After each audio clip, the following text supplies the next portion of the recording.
This episode is sponsored by our new show, As We See It. Can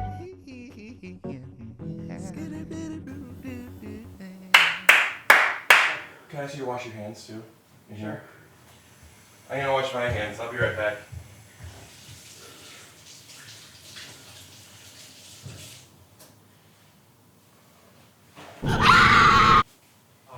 Albert? Albert, I was thinking of having you here unless you have a preference. On this side, yeah? Okay, cool. How clean are those? Very clean. Those look good. Alright, those will do just fine. Better than the shirt. I could get all the cat hair off. Oh, you want a lint brush? That'd be nice. Sure. Look up. Look up. Look down. Look left. You passed. Also, I don't want to be annoying, but on this podcast, if you and Sue Ann could refer to me as yes, sir. Is that okay? You mean not daddy? Okay, all right. Okay, I don't know where we're going with this. Yeah, you call me daddy. Say yes, daddy. All right, little boy, if you could, if we could test these levels out. Hello? Okay, I forgot how quiet you are, so keep talking. Hello. Welcome to the Take Your Shoes Off ASMR. On today's episode, we'll be eating popcorn. Okay, that'll do. That'll do. What's your breakfast consist of? Today I had pancakes, yesterday a breakfast burrito. What? I don't know. Something about breakfast. Breakfast foods are funny to me because breakfast foods are usually something indulgent, you know? True. I mean, what is a muffin if not like a cake without the frosting on it? Like I've heard that joke before. So poetic. What is a muffin without what? How does it go? What is a muffin if not a cake without frosting? Right. Who said that? Eleanor Roosevelt? I think it was Condoleezza Rice, actually. Condoleezza Rice. Isn't that also a breakfast dish? Hey, you know who was actually sitting in front of us on the plane? Give me a hint. I want to guess. Politician. James Spader. No. Put up a picture of him in that. Oh, he was a lawyer in that. Edit all that out. Or keep it. Who? Elizabeth Warren. Did you say hi? Yeah. What'd she say? She said hello, and she said she's visiting family or whatever. I mentioned the show. She was like, congratulations. My dad made a joke about her running in 2024, and we're both like, let's not talk about this right now. You and Elizabeth both said that? Not those exact words, but that was the general vibe. Like, let's wait 5 minutes. You know, she's in town, and we're having her on the podcast in a couple of days. That'd be cool. Actually, by the time this comes out, we probably already would have filmed it, so I could cut to a little clip. Hello, today we'll be talking about the child tax credit. That's the best I could do. That's brilliant. Hello, welcome to the ALLERT Rutecki show. Today's guests include Tyler Posey, Angela Bettis, and a man who saved a bunch of dogs and kittens from a fire. That and more after these commercial programs. Whew, man, I just took a huge shit. Whoa, what's this? Wow, this is really cute. Should I try it on? I'll try it, for size.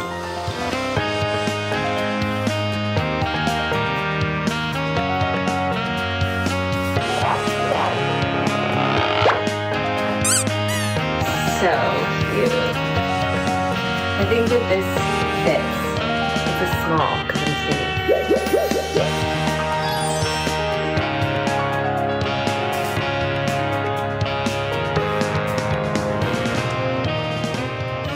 I'm Kevin Bacon's daughter, and I take huge shits. Okay, great.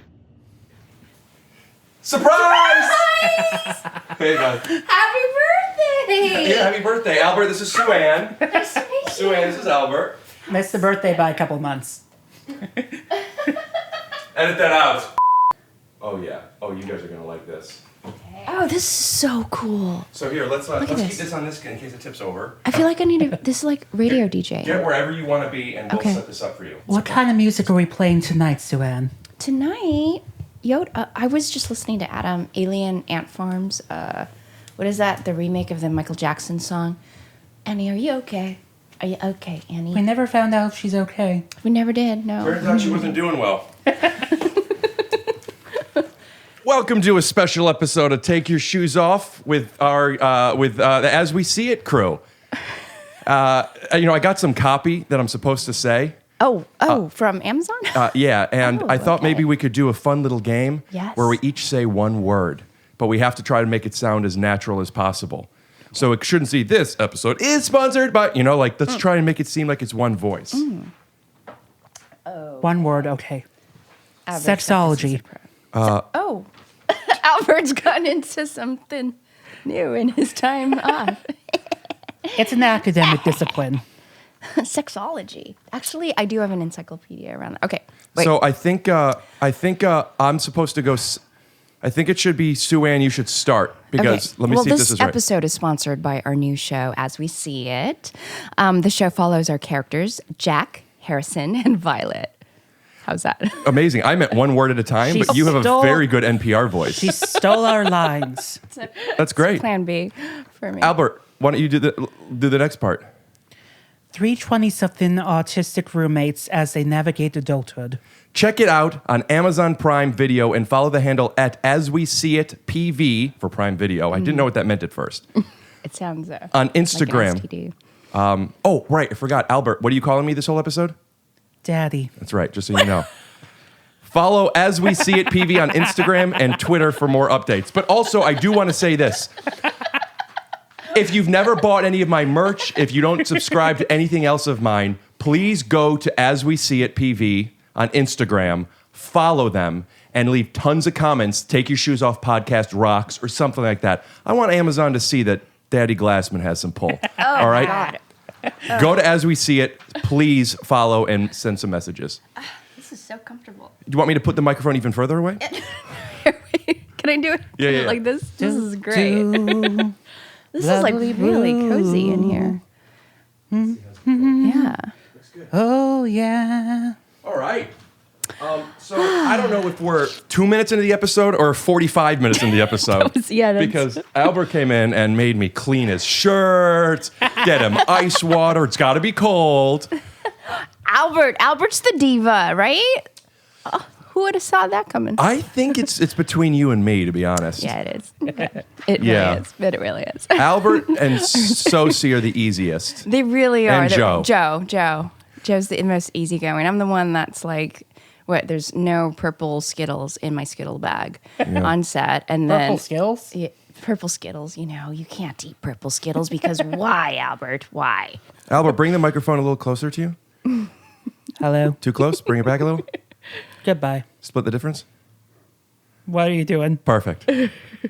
So if anyone's still watching, I guess I should say thank you. Oh my God, At this point, what is we're this? just like tanking your podcast. No. Sorry. Here, let's move those papers out of the way. You can put them on Yeah. the floor so they're not In this shot. Yeah. So I've been wanting to do this with the three of us for a while. Yeah. And I've gone back and forth with how I want to do it. Do I want to be called Daddy or Sir, for example? And I want to make sure that everybody is comfortable because I want to talk about some stuff that might not be comfortable. Oh, I love it. Yeah. Oh my God, Albert's like, what is this? What is this? No, I don't mean to be scary by any means, Okay. but I do want to talk about.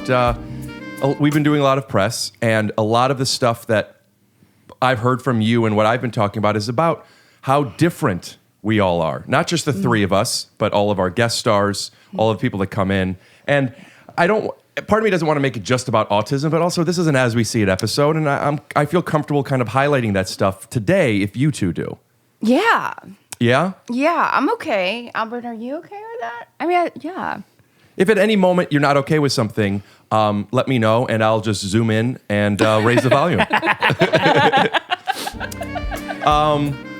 But to start, I thought it would be cool to kind of introduce both the two of you individually, but also the characters.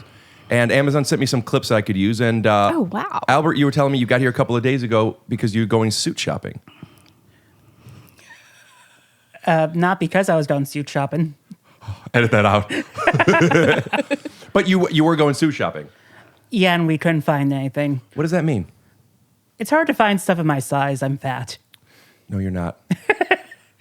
You're fat. I am. I'm trying not to be. I'm sorry. No, but aren't there suit shops that let you do, that are for bigger sizes? We'll probably try Men's Warehouse next or something. We actually have a clip of you checking it out. This is Albert a couple of days ago. Oh, hi. Oh, welcome to Men's Warehouse. Thank you. What brings you in today? This is Harrison, and he's looking to buy his first suit. Oh, great. And do you know your size? Large. Large. Why don't we get you measured? This way. It's a good shop. Yeah, it really is. Okay. So, we'll start with your neck. I can't do this, Manny. I changed my mind. No, you can do it. Hey, just 1 second. He has pins. He's going to poke me. No, he's not gonna poke you. Can I have the pins? Sure. Thank you so much. See? No more pins, bye pins. You got this, Harrison. All you gotta do is just look at me, okay? Look at me. I'm right here. Good, okay. Now, all you gotta do is hold out your arms and let this nice man measure you. Easy peasy. Fears my... That's right. Okay. I love this show so much. Fears my... Fear is your... Fears my... Okay, that's one. Okay, there you go. Yay!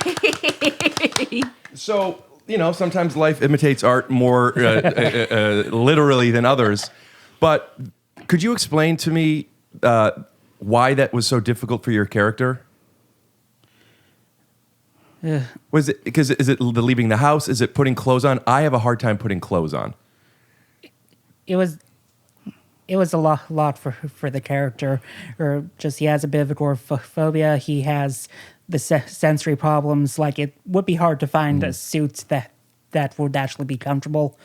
I have a bit of that myself, where it's like you just feel all the clothes on you. You can't really shut that off. It's like, this is uncomfortable.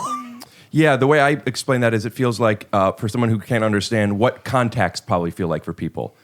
You just kind of always know they're in there. But sometimes it's even like that for clothes. What was that like when you were shopping for suits? Could you just not try it too much, or was it easier in real life? In real life, the biggest problem is just trying to find something that fits and that I don't hate. That's a metaphor for... Life. Yeah. Friendship, love. Should I Who try like fits? a sport jacket instead for the photo shoot or whatever? Like, what should I do? Look at the camera and snap. What the frick? That does look good. How does it feel? Tight in the shoulders. Oh. Snap again. Feels great in the shoulders over here for me. I don't know. Yeah. Was that bit worth it? Yeah, it was. It's that all worth in the it? editing. You're going to put it together.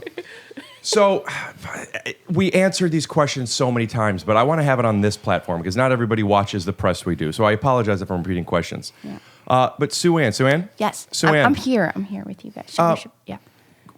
would you explain to me your autism? And there's one thing in particular I'm interested in, at least to touch on, is the shame that was in it with your family when you were younger, you hiding it. Oh my God. So, like Violet has these like really, really deep emotional outbursts and as an actor, it's like I had places to draw from around that. And part of that was just, in our culture and society, especially in the Asian society, right? Like, Tell me about it. Yeah, I'm going to tell you all about it. Welcome to this world. It's one of those things where there's like a lot of stigma around differences. So whether if you kind of like stick out in some way, it's one, there's a lot of fear around there. You can move the mic. Just make sure it's facing you. How's this? Great. Yeah. Okay.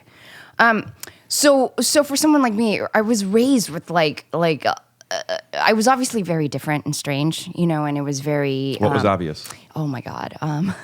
Well, I must have had like a really flat affect because my mom, when she took my photos, she was like, "Your face, you have no emotion." She was like really disturbed by that, right? And so she would groom me. She would be like, "Look at me, smile." Like basically, like I won like a first grade speech meet doing like a Winnie the Pooh monologue because she coached me like everything about how I move, how I talk, how I look, right? And so my mom, from a very young age, was trying to hide these things about me that like had me stick out like a sore thumb. Did she know it was autism yet? No.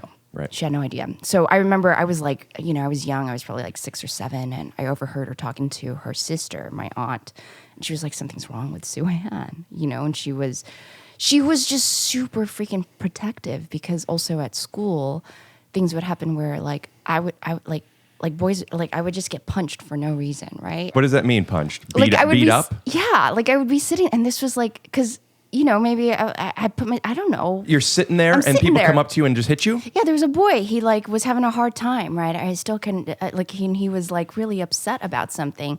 And I think I saw him and I go up and I go, "Are you okay?" And he turns to me and he like socks me, and this happened like more than once. And like kids were treating me very unkind from a very young age. And, and then my mom would come and pick me up and I'd be like in tears. And she was like, "What happened?" And then I would tell them and she'd be like, "A mama bear." It was like, but it was all of it was just too much. It was like, oh, let me just, because I was also very intelligent, which is something that is like, I was smart enough to, What's 3 plus 5? 9. I was going to say 9, right? But I'm so wrong. It's actually, that's the one area actually that I'm not that intelligent in. All right, what's 3 plus 4? I don't know, 7. Thanks. Good looking out. Did you feel smart when you were a kid? No, I didn't. I just was I felt normal. So you didn't feel stupid either. You just... I knew I wasn't stupid because I was picking up things really quickly. Like I always had the answer. Like, because I may have had like very photographic memory, so I could just quickly scan like the books before a test, and then I would be able to like recall like that. Like I was hyperlexic. I could read without knowing. Hyperlexic is when your shoulders come in and out of it. Exactly. No, what's hyperlexic? It's when you read really fast. Like you could read everything, and I didn't have any reading comprehension, so I had no idea what. Yeah. Like when I was bar mitzvahed, I was reading from the Torah, but I don't know what I'm saying. Yeah. You Thanks, dude. Do. Look at some goth fans to subscribe to his Instagram. God. By the way, we'll put it up here. Yeah. How old are you when you found out it was autism? Well, I hadn't known for like a long time till I was an adult. It was like one of those things where I was just like trying to get by in life. And years ago I had gone and auditioned for a film. It was called The Girl with the Dragon Tattoo. And what happened in that was I read the book before I went out to audition. It was for the Asian kickboxing lesbian, and I was like, "This is really strange because you're built for that." No, yeah, well, that's what everybody else thought. They were like, "Fly her in." I was living in New York at that time, and I was like, my thought process is just like Lisbeth Salander's, which was, it was supposedly a character who had Asperger's, right? And so then I was like, "Oh, that's really weird. I don't know why that is." She's also an awesome character. She is very awesome. She is very, very, very interesting. I loved that character actually. But so later on, stuff started to happen where I was like, why am because I've had meltdowns since I was a kid, and there was all these things that would happen, and then. Sorry to interrupt. Explain to people what a meltdown looks like. What a meltdown looks like. Well, Violet has them, but it's like when you're like a little kid, and what happens is you're overwhelmed. So. Like the way I think about our system, we have fight, flight, and freeze responses, right? And I've had like the first response is usually flight, where like if something's really scary that happens, like you need to bolt, right? Or if it's like this happened when I was a kid and there's earthquakes, I couldn't move. I'd be frozen because the adrenaline was so. And then my mom would have to come and like carry me out. She'd be like, come, it's like the earthquakes out here were like insane. Did you ever get into fight? The only time it would be a fight is if it was like somebody is consistently overriding my boundaries for stay away, or they're doing something that is not okay and it's very unjustified. Like the trigger is like as if someone is like like stealing from me or beating on me, like it's frightening, right? It's someone's like, I'm Yeah. going to punch you right now. It seems like, and as we see it, it's not properly defined, but you are a flight character, you are a freeze character, and I am a fight character. Does that sound right? Jack, my character is quite confrontational. Yours, you kind of have some meltdowns, and you don't really want to go anywhere. Yeah, he's a bit frozen throughout most of the season, Yeah. metaphorically. So you find out that you're autistic as an adult, and then do you go, oh, yeah, that makes sense? Oh, do you get yeah. sad? Do you get happy? No, it was actually like a relief. I was like, oh, because I was like, something's wrong with me, and I've been hiding it. Like Do you still think something's wrong with you? no, but there's reflexes where I don't feel safe, right? Like in the world, I'm like if I'm going around, because you could see how like people treat you very differently. So like for girls camouflage a lot and mask, right? And what that means is like we'll just hide ourselves or not say anything to stick out. Because if you stuck out, then what? Then you get taken advantage of, right? Like you like people look and do things that are bad to you. Like that's Like physical or sexual yeah. attacks. I mean, yeah, I was molested as a kid, and that's something that is very prevalent for girls on the spectrum. Probably because if a predator, like, just look at a classroom of children, look at that one over there. It's like that one's quiet and.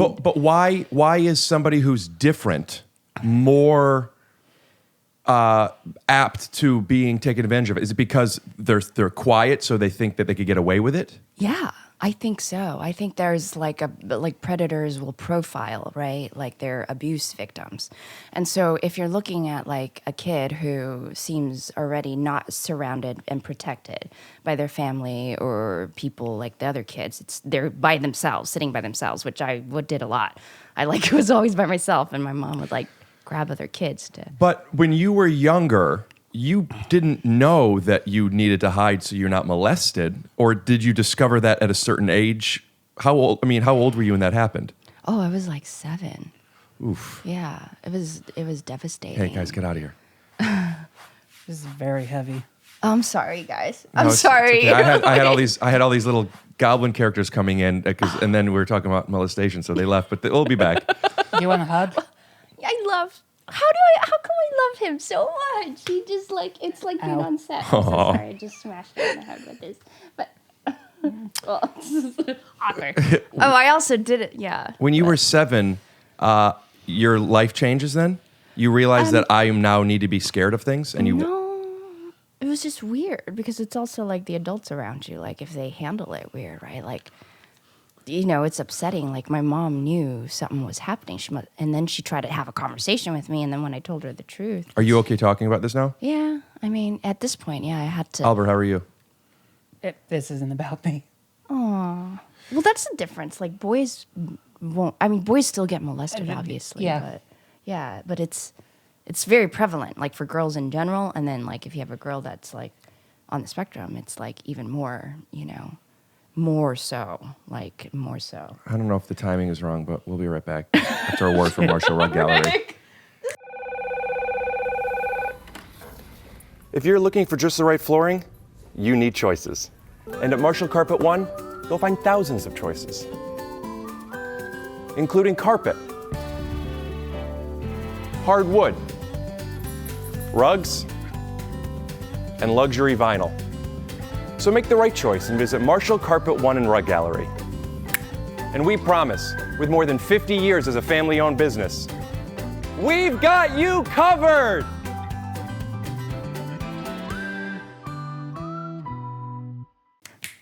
And we're back. Do they have shag carpets? We do. Ah. Do you need a rug? No, we have 6 pets. Okay. Albert.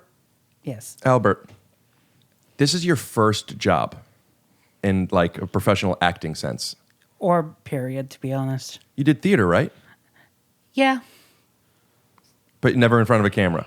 I had some acting work before my professor who asked her class if we wanted to be in her web series. I had like 2 lines in that. I did a few student films, some theater work. Though I think the most I ever got paid for anything was like $100 for an instructional video. Instructional video, how to do what? Workplace hiring practices or something. I guess we'll cut to a clip. So your cousin out in Los Angeles saw that they were looking for autistic actors and told you about it. What was that process? I said yes immediately. And then you auditioned on tape first? Yes, I had to send in a self-tape. My cousin and her mom both helped me. I filmed it at their place. My cousin filmed it, and my aunt did all the reading, including the sound effects, like she'd do ring, ring, ring, ring. And that was for when the dog barked? No, but she did do ruff, ruff, ruff, ruff. When the phone rang? Yeah. Yeah. Well, no wonder she didn't get the part. And then they flew you out here, and it was your first time on a plane. Yes. And were your arms tired when you landed? Extremely. Yeah, it'll do that. You went from not acting to being a huge television star who's just leaning into his goth face. Do you feel a sense of any sense of confidence or lack of confidence or any difference to you doing something so new but being so well received? I just think I made the right career choice at this point, but I'd also definitely like to get another part. Like I've had the pandemic shut everything down. I didn't have any auditions 2020, but now I'm starting to get auditions. Had like one callback, haven't gotten another part yet. Are you auditioning for characters that are on the spectrum or also characters that are not on the spectrum? All of the above. Yeah? And I've been getting a lot of offers to audition for like voice acting stuff. What do you want out of this career? Do stuff I like. What does that do for your... I mean, it's too broad of a question that says what does autism mean to you, unless you feel like you could answer that. Yeah. It's such a hard question, but to you, as somebody who is now doing so much, but still has your own personal obstacles, are you able to kind of explain what those obstacles are to you and any tools that you've learned getting older that has kind of helped not necessarily overcome, but just kind of get through certain things? Does that question make sense? Yeah, but I'm not sure how to answer. Sue-Ann, does that I've question... gone through Oh, I'm sorry. I don't know who to always react to things the right way, to be honest. What's the right way? Oh, Albert, you're doing so great. What's the right way? Like the way that other people would? I suppose. You don't have an example, do you?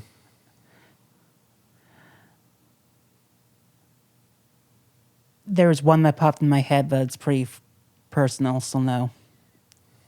Could I guess? No, like everyone wants to know. What do you guys think? Should we hear it? No. I'm just kidding. It involves a funeral, so no, let's skip that. Oh. We'll be right back after a word from Aunt Iris.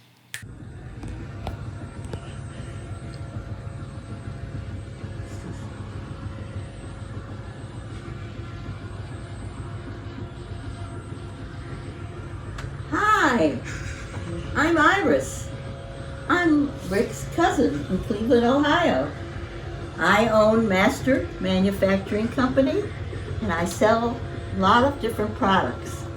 Today, I brought my best sellers to show to you because I think every home should be equipped with my doorstops. I have a yellow with a magnet on it, a brown, and a orange, and they're used in hotels, in restaurants, and wherever a large door is required.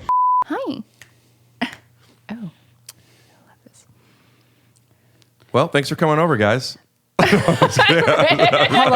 Hello, it's Debbie Downer over here. Yeah, sorry. Well, let me ask you guys this. Okay, so this is, I mean, did you know the show? I mean, it's a success, right? It's the most popular show on television since Better Call Saul season 1. Okay.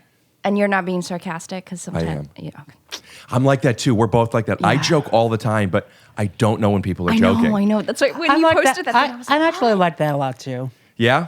Yeah. You can't tell when other people are joking? Not always. But do you know that they might be joking, or are you sure that they're serious and you're wrong? Sometimes one, sometimes the other. do you ever it's just not ask, even though? just jokes. It's like statements they make that they don't mean to be serious. Like I remember my sister once saying he's gonna be shot, and I spent hours thinking, how will I avoid? What did I do wrong? How will I avoid getting murdered? And she wasn't even being serious and didn't even understand the situation Right. and that happened. So it was like all that worry for nothing. Oh my god. Oh, that sucks. Yeah. That sucks, dude. I at least helped her move. What does that have to do with anything? That's where it happened. Oh, I thought you were just going to get the vax shot. What were you going to say? Well, because that's where my acting comes in. Because people would say stuff, right, and I would be like, everyone else is laughing, except for me to laugh. And then in my head, I was like, was that real or not real? Right. Right. Like Star Tours. You guys know Star Tours, Are Disneyland? you kidding me? Amazing. I have right? never heard of it. Amazing. What is this? What are you talking about? What Star? See, right? Repeat that. Okay, so Star Tours is this ride in Disneyland. I love Disneyland. I was always told next year. It never You happened. never been? Oh my god. No. Oh my We God. have to go. We have to go. My parents were hopeful, but I'm we going this never Tuesday. I go managed. almost every week. Well, when it was Do you really? before the pandemic, I did. Yeah. They have the best corn dogs in the Turkey world. legs. Oh really? Ooh, I don't like corn dogs. Bread. It's like okay. And anyway, no, but so Star Tours. Any cotton candy or anything? I want you. I want to go. I want to take you to Disneyland. Yes. Yay! Yeah, I don't know if we could go come? in, but we could go for a drive. But me too. I'm just gonna invite myself. Hi. yeah. Okay, I'll come in. Okay. Yeah. Hi. I'll drive one way. Okay. Anyways, So when it first came out, Star Tours, the ride, I was in line and I couldn't tell if it really went to space or not. Oh, God. How old are you? I was like probably like 9 or 10. I don't remember, right? So I'm like, That's if borderline. because if I actually act as if this ride really went to space and it didn't, then I knew the other kids like I was it. That was it, right? So you knew that it might go to space, it might not, but you had to kind of control Yes. what your things were. Yes. I connect to that so much. Yes. It's like you're manipulating the world, and it's exhausting. Oh, it's so exhausting. Do you do that still? Oh yeah. I mean, not like now. It's like because it's so reflexive, right? It's like in the world, you're because you're always. It's like hypervigilance. I'm always reading like, where am I? What are people doing, right? And then how do I adjust? But now that it's out that I'm autistic, like there's like a layer of fear and worry that has just like dropped off me. So. And is that because people have proper expectations of who you are? Yeah. Oh yeah. I mean, don't you don't have this? Like people are like, why did you do that? Like I'd be bringing homeless people home as a college student because I was like, he needs a place to shower, and my roommates are like, what did you do? It's like they're like things that are common sense to people. I may not. Yeah, that is something intuitively I probably wouldn't have done, but Yeah, you were raised maybe. I don't know. well, I just don't want anybody in my house using my shower. Sosie, the first time Sosie came over, who plays our character's aide on the show, Sosie Bacon, takes huge dumps. She came out onto the balcony of my old place, and this was during the pandemic when I wasn't letting people in the house, and she climbed down the balcony Oh, wow. to go pee in the Did bush. she climb? Oh, Sosie, she climbs. her really? father's Kevin Bacon. Her mother's Kara Sedgwick. The bitch climbs. I could probably climb. I climbed trees as a kid. I could still climb. Let's cut to a clip. So you're saying climb down the balcony and pee in that bush. I'll do it. We'll be right back with a word from our sponsors. Yeah. I'm not gonna be fast though because I'm gonna get pee shy.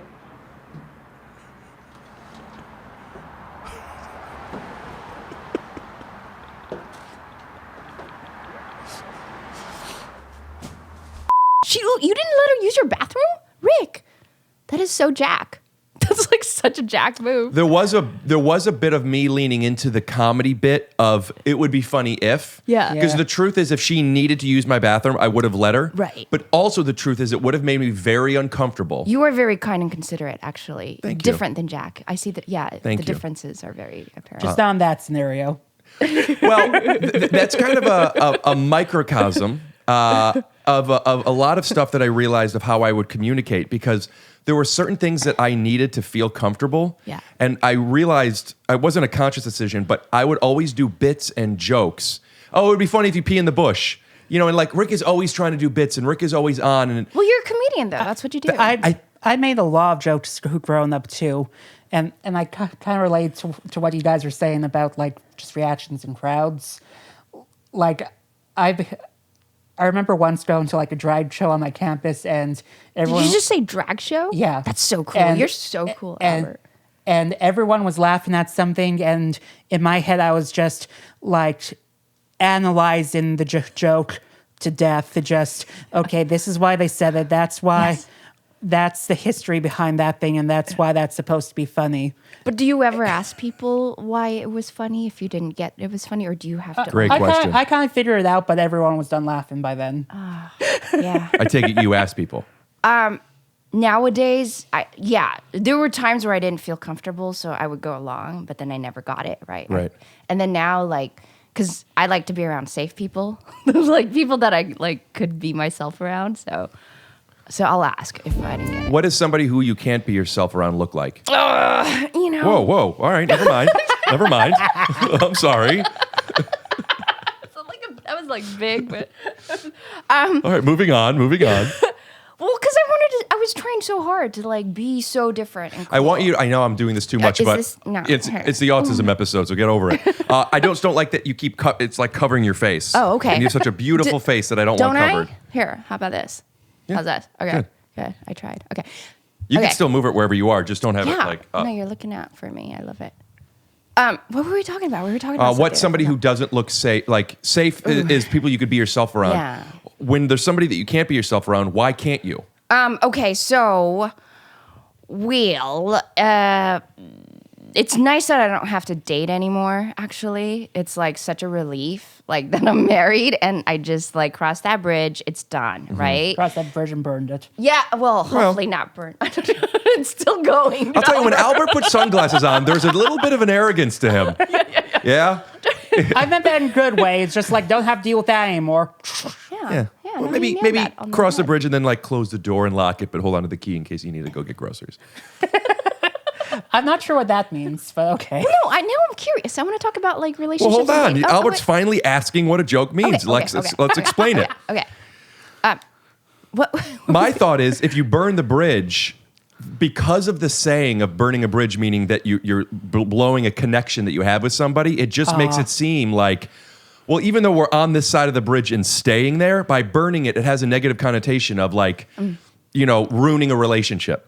So I wanted to try to find a way of connecting, staying on this side of the bridge without burning it down. Does that make sense? Why do they Yeah. say water under the bridge as well for relationships? Oh, that's a water under the bridge. Yeah, because listen, It's all water under the bridge. It's past us. yeah, or we're above That's it. good. That's I actually think more so. Maybe. Well, because the No. water over the bridge isn't always past us until it goes under the bridge. Oh, I never thought about it that way. That's That's your really fault. Unique. No, that's a great way to. Yeah, I think it's like look at we used to have to go into this ditch, get wet, and all this stuff, and it was inconvenient. You I see had to why change my metaphors socks. don't work for autistic people? It's like, what? Just say, like, no, we don't have to talk about that anymore. Like, be direct, right? I love metaphors. Really? Do you? Love Oh my metaphors and God. love analogies. Oh. Because when you understand, there's only like 20. I've said this before. There's like 8 jokes in the world, and there's different ways of doing it. There's only so many situations. There's only so many stories. There's only so many things. So once you could understand the kind of like the root Yeah. or the surface pattern, even, right? That's your pattern. and then it's like, recognizing. oh, you mean it's like when you go to the grocery store, when you're hungry, you buy stuff that you didn't want to get, so you should eat before you go to the grocery store. That's like not wanting to, if you're horny, to go on a date because, from... Because then you're just gonna fuck, right? And then whoa. you're like, what? I'm sorry. She said the F I word. sure did. animate him as Mickey Mouse. Yes. Disneyland. Okay. And you're Minnie. No, I don't want to be Minnie. I want to be Donald Duck. Is Oh, that that's okay? good. He'll be Minnie. Yeah, that was really good. Daddy's Minnie over there. Daddy. Oh my God, you're still calling him Daddy. Is there something about wearing the sunglasses that's making you feel different? You're so... He's so much cooler than we Cool are. I now. know. He's so cool. Maybe just the lights dimmed is making me feel more comfortable. Do you want me to how are the lights? No, Are they this bothering is you? fine now. This is Okay. fine. Yeah. Yeah, that's a trick. Like headphones and sunglasses are amazing. I don't usually use headphones, even though like sound sometimes gets to me. That I do use sunglasses sometimes, especially when I'm going out. When we the do first red time in the day. carpets, it'll be fun. Albert, when is it certain volumes of sound, frequencies of sound? Which are the ones that bother you, and which ones are easy to be around? Like just random discordant sounds in the natural world, just like Random what? discordant. Discordant.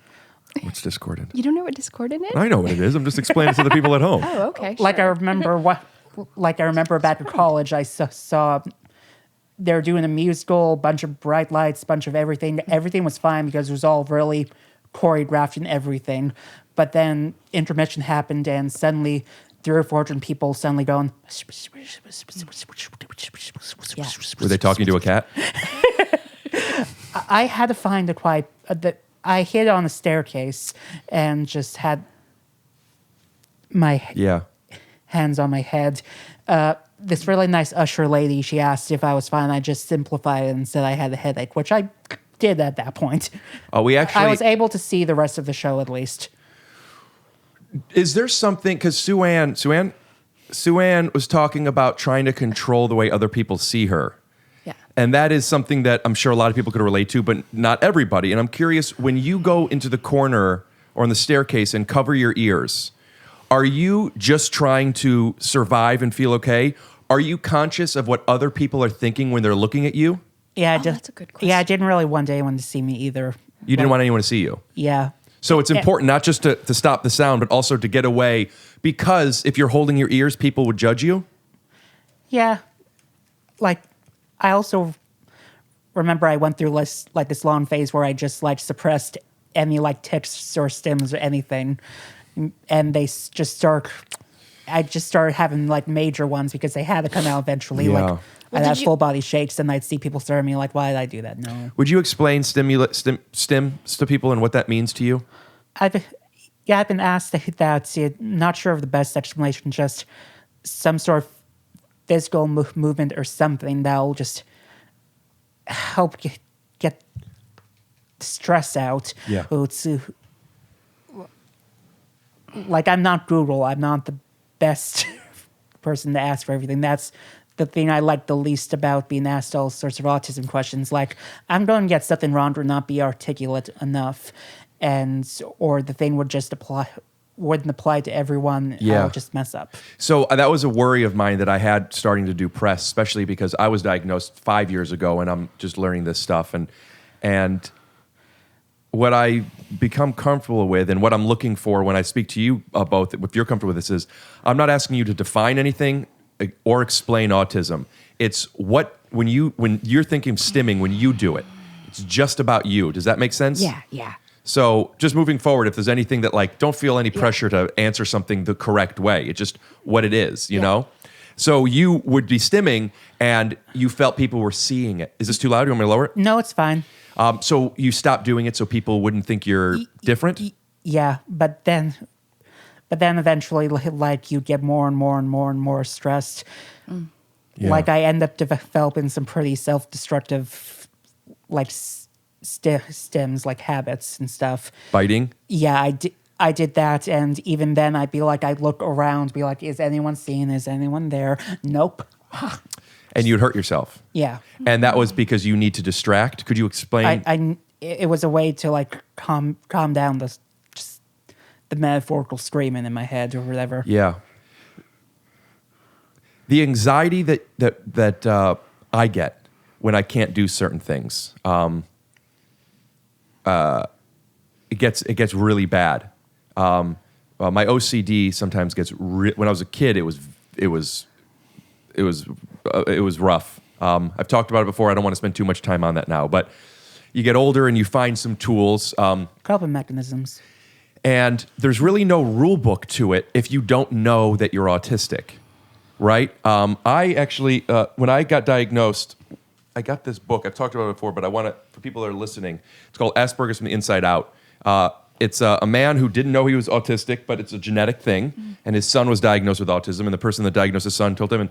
And it's just a very cool point of view of like somebody who found out when they're older. But I've developed some some efficient, some quite inefficient coping mechanisms. Comedy, making jokes so I could distract how difficult I am by just being annoying instead.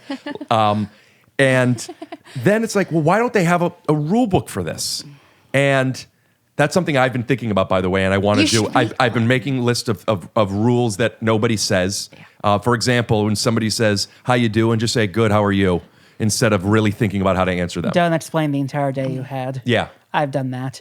I feel that way when it's how was your weekend. I actually talk about this on stage now because when someone says, how's your weekend? I'm like, what do you want from me? You know, like I have to entertain you with something. But I'm curious, when was your diagnosis? How old were you? I think about 13. It was between 7th and 8th grade. I started to do like really bad in school, and I didn't know why at all. And the teacher, Mrs. Nabholz. Shout out to Mrs. Nabholz. We'll put her Instagram handle up here. I want to say that's her name. Didn't do it. Feels good. She knows that's she knows how much I was struggling, and she was just thinking, okay, he's not being lazy or anything. There's something up here. And I went to like these professional people, took all sorts of tests, got a cold because the room was air conditioned to hell. On purpose? No, the air conditioner was just on full blast. It was middle of summer. And they said, okay, as above average intelligence. Nice. What's 4 plus 3? 94. No.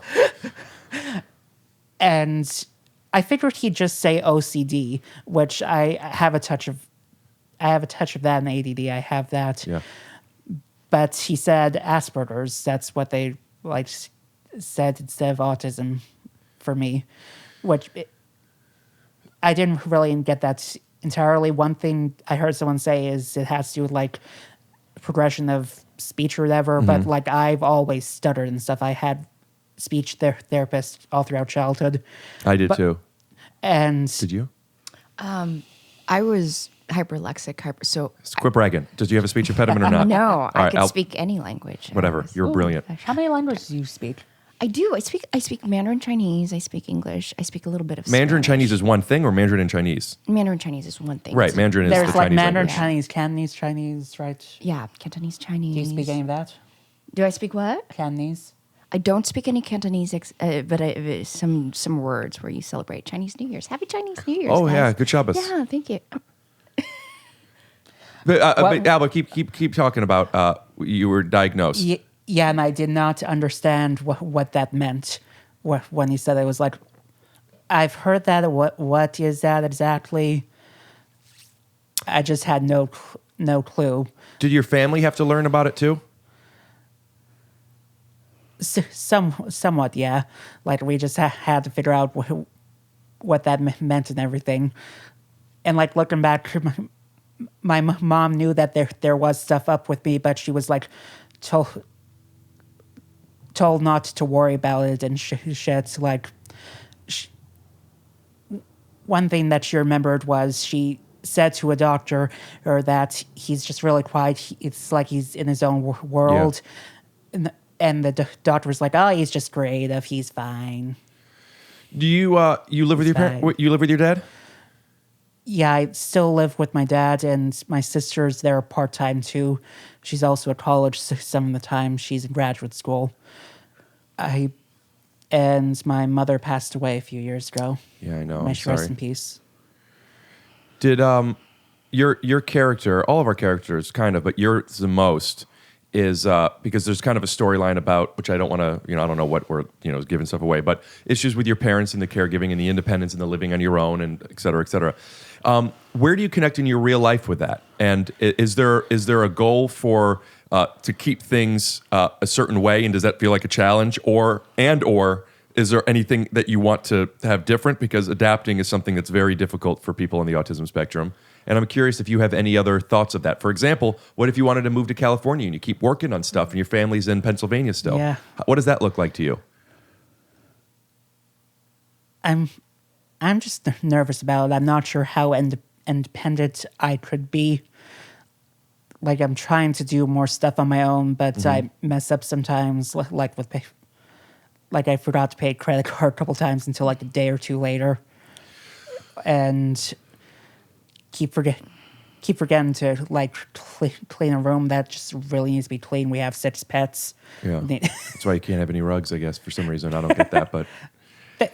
They have accents on them and stuff. Yeah, but that's why you want to have a rug guy. We'll just keep sending them to you. Albert, it seems like the examples that you're giving that get in the way of the furthering of independence are things that you're forgetting to do, which feels like your character, you have or the things that are note pretty cards. stressful. Right. What are the stressful things? What's stressful meaning you need help with somebody helping? Yeah, I don't have a driver's license. That's one thing. Like, It's like you're a New Yorker. yeah. The thought of driving, though, is just, like, horrible for me. Like, I think of all the worst-case scenarios that could happen. So, best case scenario, you start doing cartoon work. There's another season of As We See It. You're working on some other stuff. I do a horror film. You're doing a horror film. Right, you're a big horror film buff. I love them. BHFB. So if you have to come to California, does your dad come with you? Does your sister come with you? Do they take turns? What do you want?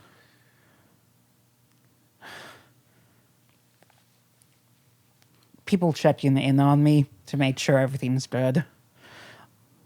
Like, I'd like to be at least semi-independent after a certain point. Although I don't want to just, like, drop right into it because I know I'm going to, like, screw up on stuff. When you screw up on stuff, does it scare you that you might screw up, or is it just something that's screwed up and now you need help fixing it? Feel very sad that I just like didn't do this right. Like, I remember messing up with my finances once, and just that ended up being a horrible day. Like, to try to de-stress, I just went on a walk.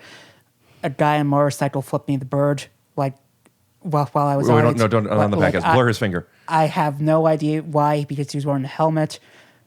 Whoever you are, maybe I deserve that. I'm not sure. If so, I'm sorry. You didn't. I might have done something bad to him in the past. Yeah, but then he should have told you what it was, so we both could learn and grow from it instead of flipping you the bird. Fair. And I just, like, hung out at my mom's grave and, like, just sang some Fleetwood Mac and stuff. Oh, Jesus, Albert. We'll be right back. It made me feel better.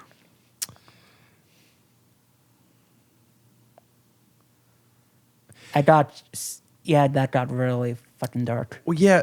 Also, I apologize. I was making a joke because it was, and this is something that I do often because we did it before a few times after something got dark.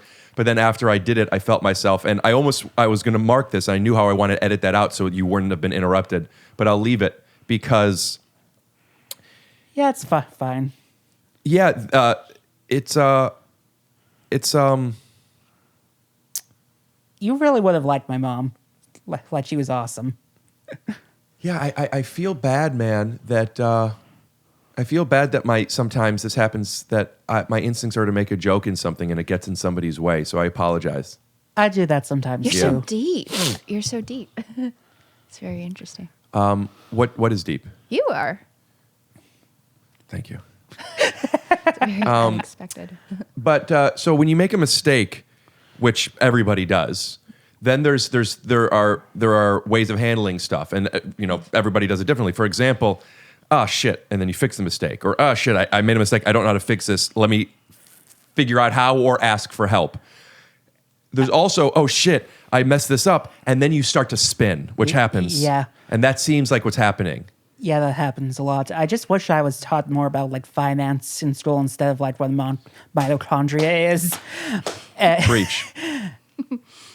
Yeah, that Like, I think there needs to be a book. Though sometimes a few times I've done stuff that it was like, okay, no, that was stupid. Like, I once tried to cash a check at a post office. I'm not sure why. I just went there.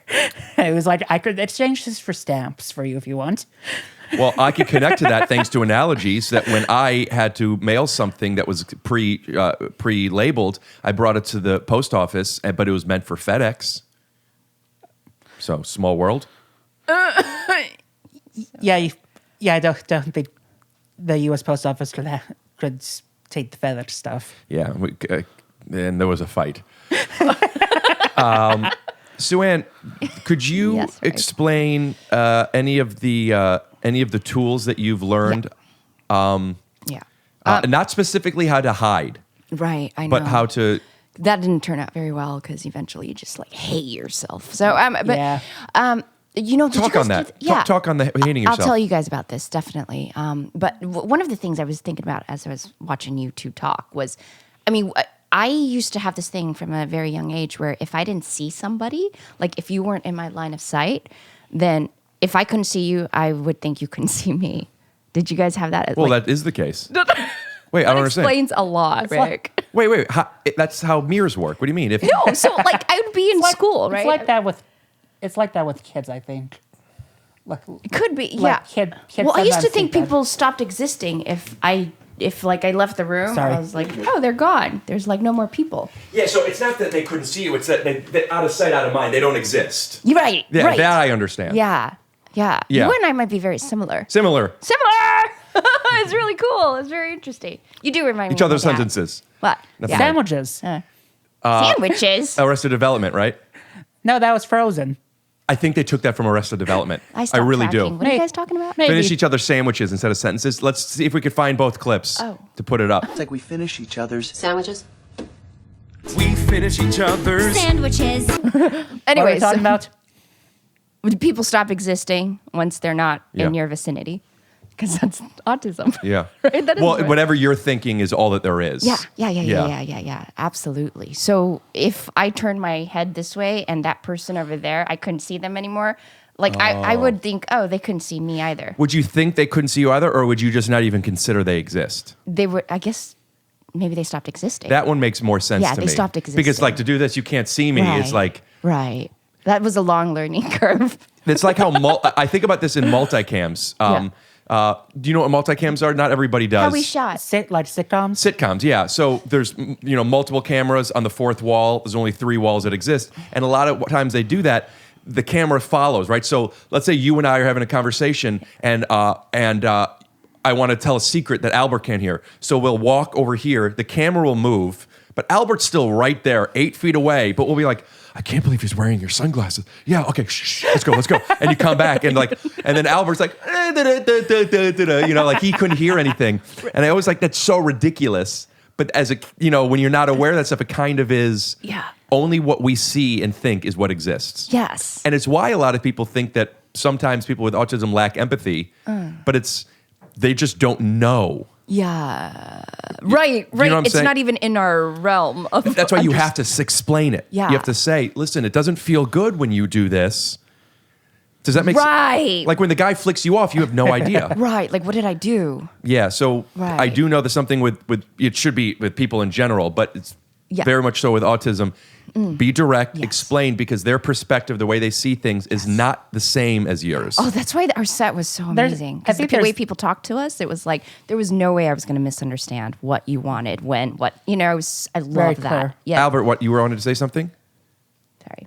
Just that autistic people definitely have empathy. You just have to sometimes explain Yeah. stuff. It's almost hyper empathy. It's like I could almost feel what other people are feeling. Do you guys have that? You must speak a lot of languages. I do. Yeah. I remember once my sister getting mad at me because I was crying over the horses in the Arab banks. And she was like, that does not affect you. Why are you upset about about that? I was like,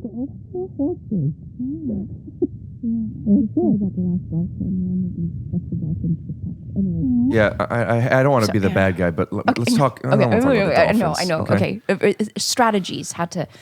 Right. Oh my God, this was such like I said, it's a long learning curve.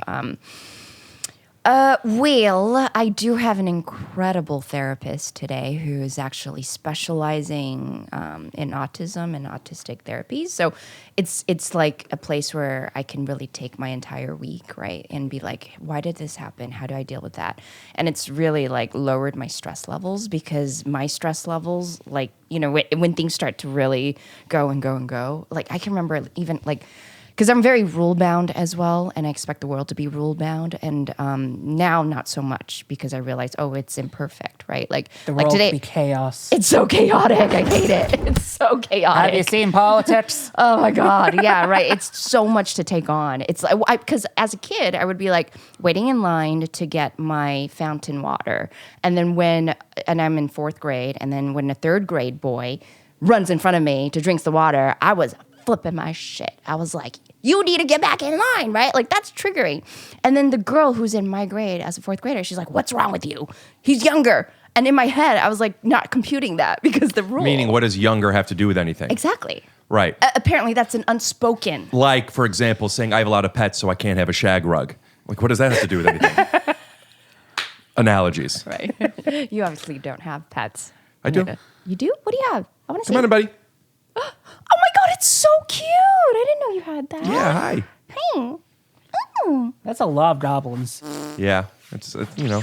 Oh. Listen, now that we're TV stars, the animation budget goes up. But also, Tom, don't quote me on that. I want to also, because I want to show some more clips about the show, and this is a clip of you.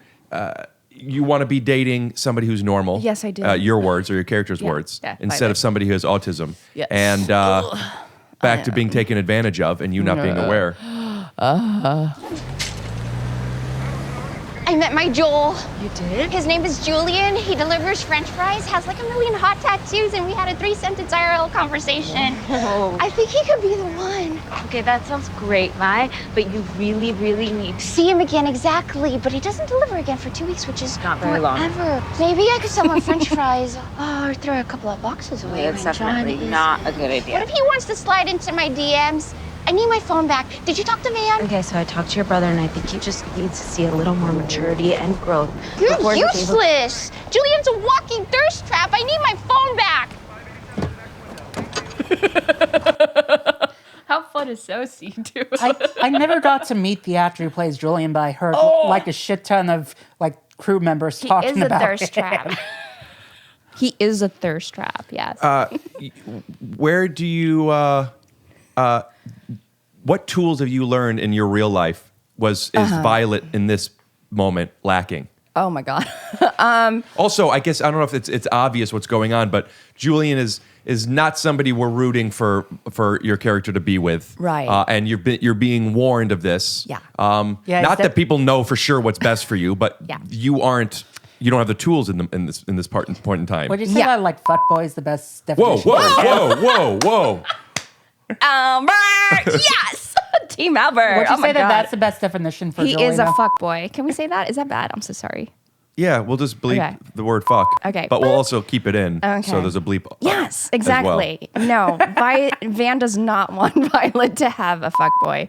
Van Nor is does Chris Pang. Shout out to Chris Pang. President going to here. Plays your brother. Hello, Chris. What tools have you learned in your real life that you could tell Violet what's going on? Well, Say it in Cantonese. say it in Canton. You mean Mandarin? No. I was really going to do it. See? Sarcasm. Okay. Well, for one, to trust, I have people in my life that I trust with a lot. I actually run through things before I do them now, because Run through things. like I'll ask somebody I trust, like, is this okay for me to talk about? Is this okay for me to post? Right? Like I have a Yeah. Mandy, right? I have people that like I can be Is like, your partner with that? yeah, she's like, do not say that. She's like, yes, go do it. So yeah, so Sosie's character, Mandy, would definitely be somebody that if Violet was older and more mature, could be like, now what do you think about this, Julian? Rather than, because Vi's just like, I just want him, right? Like, give me that ass, right? But then why is it dangerous? Because if that's what you want and then you Right. get that ass, Yeah. Albert, am I saying that right? Then what's the problem? Exactly. Well, there is no problem except for one thing I could relate, which is Violet thinks this is the man she's going to marry and like be with for the rest of her life, right? That's how intense that love experience is. And Mandy knows that's not the case, right? Like Mandy is with it enough to know, oh no, Julian is just about the hookup, right? So somebody needs to explain to little Vi. I would be like, Vi, we're going to have a conversation right now about levels of dating and interactions. And you being a virgin, we need to have a conversation right now about sex, right? Like everybody should be talking to their autistic kids about sex. Yep. Just your kids, any of your kids, period. Just talk to any kids about it. Yes. Just go up to an autistic kid and tell them about sex. Yeah. No. Trust me, I'm right. You'd make a great dad. Thank you. You too. Oh, I'm trying. Are you? Yeah, I'm trying to be a daddy. Are you? No. Are you guys? Is that something you're considering? One Kids? day would be nice if like we can do it nicely, and raise a nice kid. Like, you don't want to you don't want to mess your kid up. That's like such a huge responsibility. Think about it, right? Is that a fear? It's a fear. It's a huge fear of mine. I'm stressed enough with my dogs. I know. And cats. Like, yes. We just got a puppy, and I'm like the I'm gonna most. push this closer to your mouth. Like our new puppy. Like, I'm so concerned, like leaving her alone in everything. Well, Albert, I could relate. Like everything you talked about, about paying bills, doing dishes, cleaning. I mean, to this day, you guys should see my toenails. If I'm not careful, I turn into Howard Hughes. So, I don't know what that means. I don't want to. Well, it's like, they just like grow and grow and grow. And then you're like, I totally forgot about it. I let mine grow out. I just sometimes like, and my sister like yells at me like, "Why are we letting them grow out?" So Yeah. I'm like, why not? What's the big deal right now? Make sure you put up a picture of Mr. Burns as Howard Hughes with the long toenails so people at home understand. But yeah, I had those problems. I didn't function very well. I was thrown out independently from a very young age, like probably 17, 18, and I did not have a good. It was Your mom kicked you out of the house? Well, yeah. I mean, by the time I was like, she was like done. She just couldn't do it anymore. What's your relationship like with her now? Now it's amazing. I have a surprise for you. What? Ladies and gentlemen. Oh my God, it's my mom. No. Oh. I was going to say we're at the dance break. No, your mom's here. Come on in. Oh my God. How'd you get her on the show? Hello. No, I'm just. All right, get out of here. Goodbye. Can I give you a picture of her? And you could like. Yeah, please. That would be so fun. Yeah. We should like totally squeeze her in. I actually have a great relationship with her today. Is she accepting of you? She is up until the point where she hits her own like growth boundaries. Like every human being has their own like, I can't get past that right now. I haven't done the work to. Right? Is there something about the success of you on the show in this character that changed her mind, added perspective? Yeah, the money. She's like, I don't have to worry about you anymore because she's been frightened that, like, how is this kid gonna have food, shelter, da da da da da. That's been her sole fear. Like, how am I going to not don't get put in jail, don't die. Have you been put in jail? I have been. What for? I was crazy. I was like, you're cool. I'm super cool, and yeah. Hey, Albert, give her the glasses for a second. No. I've earned my stripes. You want them? What'd you go to jail for? Oh my God, I was a teenager, and I had enough said. Enough said. Not every teenager has these experiences. I'm finding out. My poor grandmother went through. I want to hear about your grandma going to jail. No, she didn't go to jail, but she worried constantly about you going to jail. No, about her any of her 7 kids. Like she once saw a police car pull up to her house and was like, "Okay, it's why were they there?" She wasn't sure, but she's like, "Okay, it's either one of the 3 sons or it's Leslie, my mom." Like that was legit her thought. She thought it was one of her sons or my mom. Wait, why your mom? This is really interesting. My mom got in fights with everyone growing up.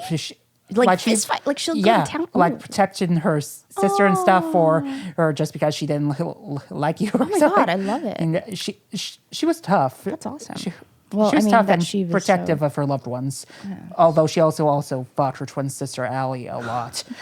And they didn't know who was who, and you were trying to defend your mom, but they looked too similar. They're fraternal. Can you do an insert of that? Cops legit once took bets on which one of them would win the fight. Though. We'll cut to a clip.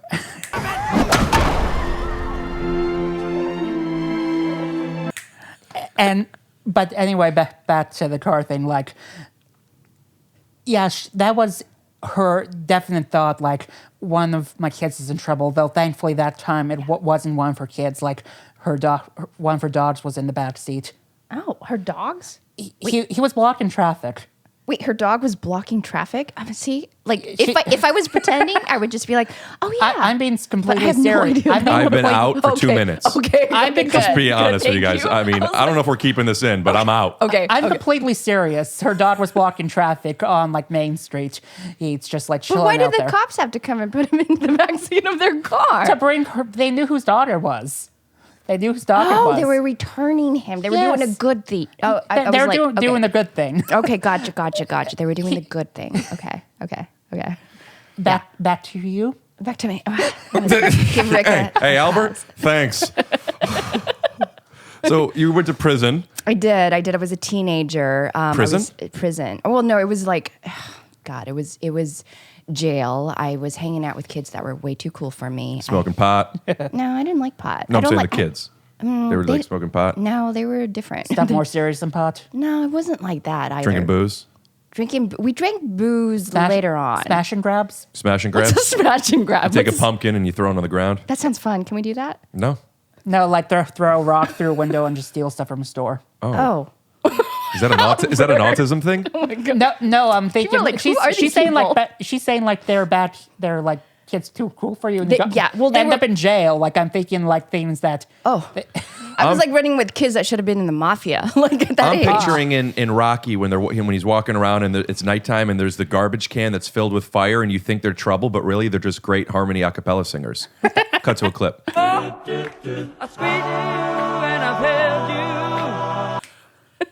So you go to jail for? Okay, so I go to jail for I was with one of my best friends at the time, and we did everything together. And she was in the habit of running hundreds of ecstasy pills between drug dealers. Like there was a drug dealer in Venice, and then there was one like that he was like in the Asian mafia, and we're literally like 16, 17, it's like Euphoria, 16, 17 years old. And Who are you talking to? Like I'm talking to you. I'm telling you No, the because you story. keep looking at the camera. I'm telling you a story. I'm a like- storyteller. Like the Yakuza or something. Like Kind of like the Yakuza, very good. Yes, like I was like Oh my gosh. watching something like crazy, right? People that I should not be hanging out with. Like at a young Shredder, age. you're saying. Rutecki?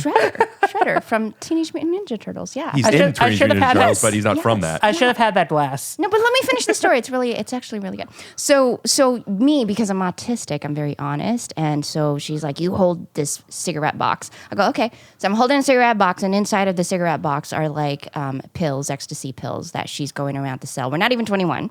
Somebody brings us into this club in West Hollywood.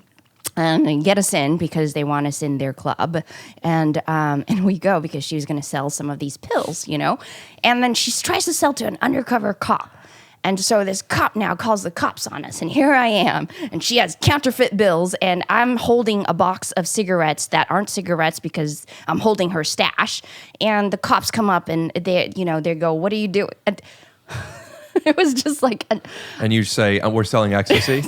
I basically Yeah. open it up. So we, I was so scared to tell my parents at that point. I mean, but they ended up getting Robert Downey Jr.'s lawyer. What? And so I don't have a record. What life have you My mom lived? would kill me if she knows I'm telling the story. And that's the autism, because I have to be honest about everything. What life have you lived? What exactly? I have a lot to pull from. I recently started on stage talking about a discovery. I don't lie. Yeah. Now I'm a human being. I have lied. I will lie. But relatively speaking, usually it's not. I don't. It's not logically doesn't make sense. It's not even a moral thing. Is that similar to you? Yes. You and I are so similar.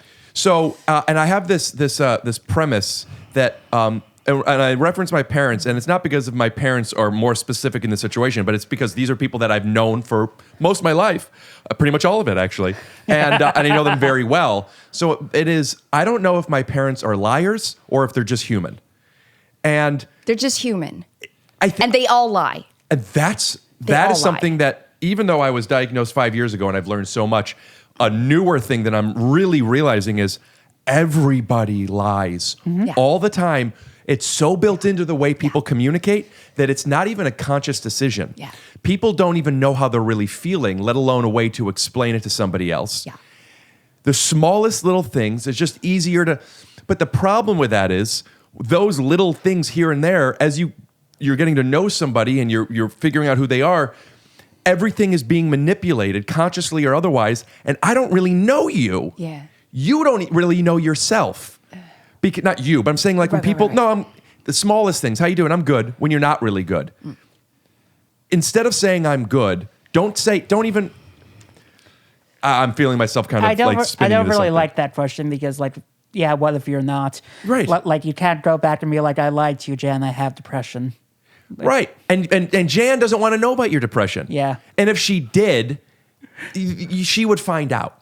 I don't like saying how you doing. I like if I want to tell you how I'm doing, I'll be able to say, hey, thanks for coming over. I just want to let you know I'm feeling a little like low energy. Like I'll tell you if it's worth knowing. I appreciate that, which is another reason why our set was amazing because I felt like it was so much more like honest, right? It was just like, yes. Can you not put that in my face right now? Or you know what I mean? And it was like, there was no like, oh yeah, I get it. A lot of people take directness like that. Honesty and direct are almost synonymous in this situation. Right. Yeah. Because by being direct, it's trimming the fat. It's just, here's what I'm thinking, here's what I'm needing. Yeah.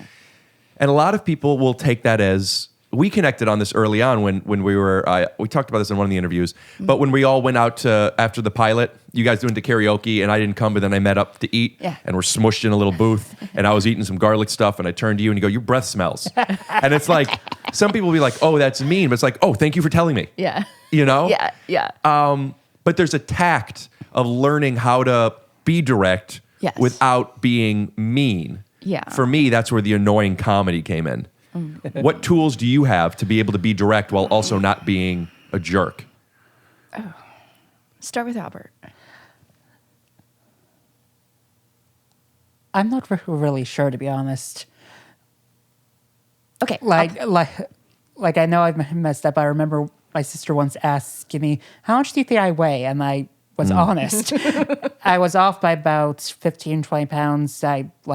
Muscles weighs more than fat. And she was like, how dare you? Yeah. So you always say 118. And if a girl says, how much do I weigh? If she's 5'6" or above, you say 118. If she's below, you say 109. Doesn't matter. What do you weigh? I'm actually 118. Yeah. I would have guessed. I am. I mean, it's actually the autism because I'm hypotonic. I have Bragging. to build. What does hypotonic mean? Well, it's when you don't have low muscle tone. So if and now I was like, ow, things will hurt if I'm not building muscle. I eat constantly because my metabolism is insane. But I'm super flexible in weird ways. That's a thing that I found out. Same. I have tons of joint issues because of it now. Yes. It's the autism. I thought it was. I can't tell. I figured I just inherited this from my grandma's sister. Like she could do this too. He found how. Maybe she was autistic. I met her once. It is genetic. I met her once in my life. Yeah. No, we were talking about something really interesting. Can we go back to that? Yes. Yeah. Well, it was about being direct. Being direct. Lying. Also because I think at the heart of who I am, I'm actually a really kind-hearted human being. Yeah. I trust that instinct, right? So it's not, I'm never trying to do something meanly. But sometimes people have weird, do you guys have this? Where you say something and there was no malintention at all, right? For instance, I had a best friend, she got laid off, right? It was so matter of fact, oh, everybody gets laid off. There's nothing in me that would think that's a bad thing. And then, we'd be sitting at the table. I was like, oh, are you going to get a job because you got laid off? And someone would be like, you can't talk to people about stuff like that. And I was like, why? Do you now understand why that could have been received poorly? If I go back and do the character study on someone like my friend, then I was like, oh, because to her, it is very important. Right. Right. Now I could see it. But off the bat, my instinct wouldn't be because I'm not that way. Yeah. Right. That's a big thing where everyone, whatever I'm thinking, you're thinking. Right. How I see the world, you see the world. I've accidentally insulted people. Let's hear your best insult of people. He looks at me. You fucking Jew. I actually love Jewish people. I'm sorry, but don't. Good. At least some of us are out there. Yeah, I'm a terrible guest. No comment on that because something popped into my head. I ticked the teacher off. If if you're watching this, I'm sorry. I'm sorry. I had no intention of insulting you. You're a very nice teacher. You're a good tutor. Thank you for having been there for me. What did you do, Albert? I'm glad we got that out. No. What did you do to that pissed this teacher off? I either misheard something she said, or like she'd made a joke that I didn't really get. I brought it up later, and she was like, and she was just ticked off at me over Teachers it. could be supervillains. She was not a supervillain though. Okay. They could also be wonderful people who point out some things of who you are. She had some wild stories herself, like the time she crashed her car into a tree. like that was an awesome story. With all due respect, and I might look like a bully here, we're not going to get into your teacher's stories, okay? We'll have her on. She'll tell about the tree, but we're moving past that. She was fine. Oh, okay. The car was not, though. I've crashed quite a few cars myself. Do you think that's because you're a female or Asian? Maybe edit that out. I'll talk about that. It is definitely because I'm Asian. Fight. No. I want to talk more about, like you said, if you go back and do a character study, there are so many, it's exhausting when things aren't intuitive for you, you have to put all this energy into to figure it out. But then you come out the other side. I'll speak for myself. You come out the other side where now I'm hyper aware of these things. I've questioned it and I've asked so much that you pick up on them, but that it's an overcompensation almost. Right. But this idea of for example, for right or wrong, I'm just being candid. When you were telling the story about your teacher went into a tree, and this is me being just, a little bit of an asshole maybe, I don't care. And it happens, it's not you, it happens all the time. Yeah. All the time. I can see when you don't care because you blank out. And, and also it's a conscious thing of trying not to do that anymore. I know. I was like, Rick's gone. But there's a fine line between pretending to be interested and manipulating the reality versus being mean and shutting somebody up. It's not mean. Why can't you just say, I'm really not interested in this? I'll tell you why. Because it's not just about my interest. If you're interested in telling the story, you have a right to tell it. And it's a delicate balance of calculating. And my thought was, well, it's not Albert's story, it's the teacher's story. We'll nip it out. But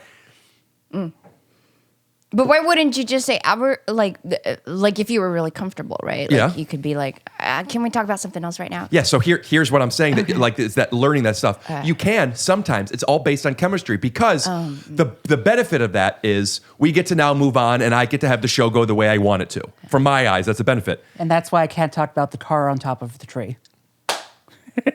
Then why'd you bring it up again? But the problem is, one, the audience might be interested. I could be wrong. But more importantly, shutting somebody out could then make them, like when you said to your friend, oh, are you going to get another job? What you didn't realize could happen is, and here's that character study you were talking about, she could then feel shut down. She did. She shut down, but I didn't catch it. And so that's what we have to, that's one of the hard things that I'm still trying to figure out. That's why you're single? No. Oh, okay. And but figuring out how other people receive you is really difficult when everybody does it differently. Yeah.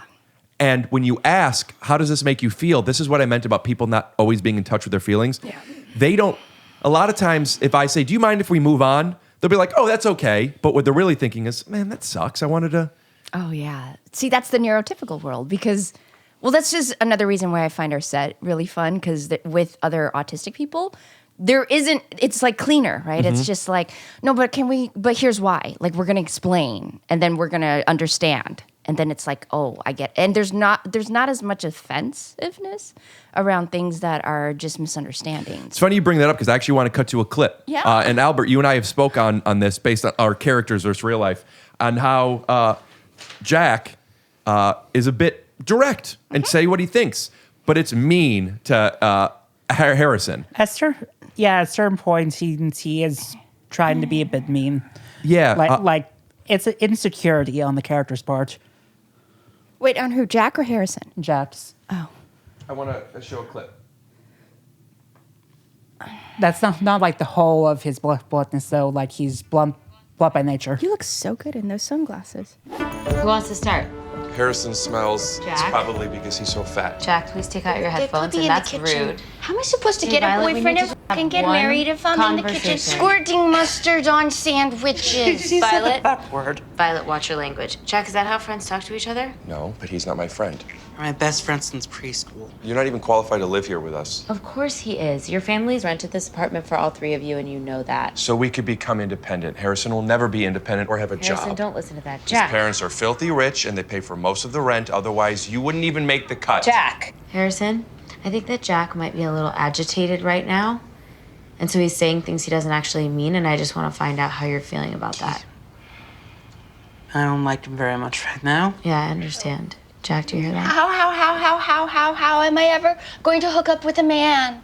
Maybe you can go on a date with someone at drama club. Drama club? Yeah. I want someone normal. What about Douglas? Douglas? Yeah. Ew, guess again, I'm not going to Douglas. But you Violet, definitely language. can if that's your thing. Violet. Look, I'm gonna be here a lot more often now, so I need this place to smell less like What do you Harrison. mean you're gonna be Tinder here right more now often? to find a love connection. Wait, Violet, Tinder is off limits. Fine, Bumble. No, we do not use our phones during group. At least you didn't go on Ashley Madison or something.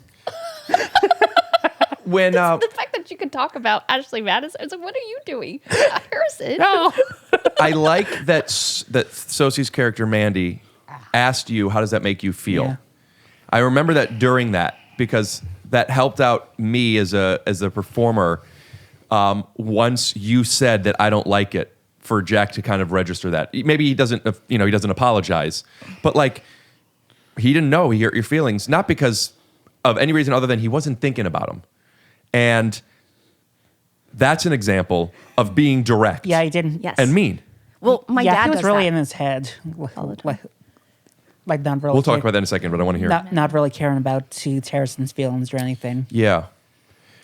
As a writer, what Jason Kadams and the writing staff did, I really appreciated because it really made me uncomfortable the way my character was treating you. And not that I am the character, but sometimes it's just, it's just, I didn't love it. And then it really helped throughout the season. It made moments that happened later on so much more powerful. Do you connect to that at all? Yeah. Did you feel that personally, or was it just these are characters and everything was separate? Yeah, there's definitely separation because I knew those were characters, and that you're not Jack. You're a pretty cool guy. Just kidding. But yeah, I liked the progression right there. There was a scene that I think there's one more scene I want to show if I get to it. It's right after I was very nervous about the girl that I like finding out that I have autism. She finds out, and it turns out that it's okay, and she could accept me, and I'm feeling a little confident, and I'm going to start growing, and I'm going to be a little empathetic towards your character. And I go into the room, and then the scene ends. But right after that scene, there's a moment where the three of us get together, and it's really nice. But I felt from that scene on closer to you in real life. Aw. We did cuddle. Yeah, maybe that's part of it. Maybe there's a physical part of it, but there was something about. I just felt so connected because of what the story was supposed to be. I just felt so connected to you, and it did something. It did something, and I just felt like not that we weren't friends before, but after that scene, it was like I don't know. There definitely is something special about acting with someone on the project. Yeah. Do you have either of you have any moments that you remember from anything that, because we're playing characters, but there's something so personal and special about the story that we're telling? Yeah. Oh, yeah. Was there any moments on set that meant something to you? Well, even from our pilot, I mean, I remember that was like a fucking intense scene, guys. Will you make sure you stay on the blankets? Oh, you are, but your sorry. elbow's on the pillow. Yeah. I'm sorry. Sorry. I know. I do sprawl. I sprawl, and it could get messy. Criminal. Trying. I am. It was like, didn't see that coming. First in my family. That you know of. No, I am I must be I know I am. But also, here's where the autism sometimes gets in the way of things. Well, We're yeah. just like, Yeah, it's like, shut up and answer the questions. Like, Yeah. what are we talking about? Okay, no, Sorry. because the pilot was so intense, guys. And then when we shot that scene with the Roomba, it was like so amazing. Like I felt so much love, and like it was just I don't something from from the very beginning with you guys. There was like a sense of like, wow, I think we're on this like boat together. We're gonna sail towards some destination, and these guys are, they're my peoples. They're different and weird in ways that I could actually relate to and look at and think about. Like, because even to this day, like my father, I have issues sometimes around like, oh, why is my dad that way? And then like as I'm doing the show, I'm like, oh, that's why. You start to better understand your dad? Yeah, for sure. Like, because there's no doubt how much my dad loves me. But he's very classically like Jack in a lot of ways, right? Like he has Harrison's heart, but good head of hair, bad posture. Absolutely. Yeah, deadpan. I was like, Dad. No, but he's like that. He's totally like he'll be dating someone and he'd be like, you don't want to have buffalo neck. Like, but then, he's like, what the hell is buffalo neck? Whatever you do not use that as a descriptor towards the women you're dating. Women hate being called buffalo neck. Believe me. He sticks his. And it's a very common thing that women are called. Yeah, he's offended quite a many. Also, when you were talking about your mom giving you faces that you're supposed to make, It reminded me, my first girlfriend, we were in a chemistry class together before we were dating, and I told a friend that I thought she was cute. The friend told her, she's like, really? And then we started dating, and she told me, she's like, I always thought, and I'm using words that maybe people can be like, you're not supposed to, or it doesn't matter, but this is what it was. And she said, I always thought you were a bit slow. Oh. And the example that she gave was, because in that class, we'd watch videos all the time, and I would watch videos like this. Flat affect. You'd be into the show. Yeah. And I just remember her saying that, and that was the first memory I have of that, at least specifically that like I'm relating to this type of topic, which was like, the way I see the world is I'm seeing the videos, but then there's like multiple perspectives, which is so fun to play in direct. It just reveals in direction and just kind of showing things like Always Sunny in Philadelphia. This device has been done a million times. One of my favorite versions of it. Do you watch the show? Always Sunny, either of you? Only a few episodes. It's brilliant. But basically, it's a high school reunion. Everyone was so mean to them that they're coming back and they're proud and they're good and they love who they are, and it's our turn. And they end up doing this amazing choreographed number. Nobody liked them, and now it's amazing dancing. Wait, it's a musical? That's amazing. This part of the episode. Oh, they're at the high school reunion, and then at the end they do this musical, and nobody liked him, and now everyone is like, yeah, and it's really impressive, and they're choreographed and it's synced, and then it does a cut to reality. Where they're just drunk and everyone's annoyed by them and they're grossed out by them and they look bad. Oh my God. Just that device of like, people do it like, Instagram versus reality. It's like, there's a million ways of doing it.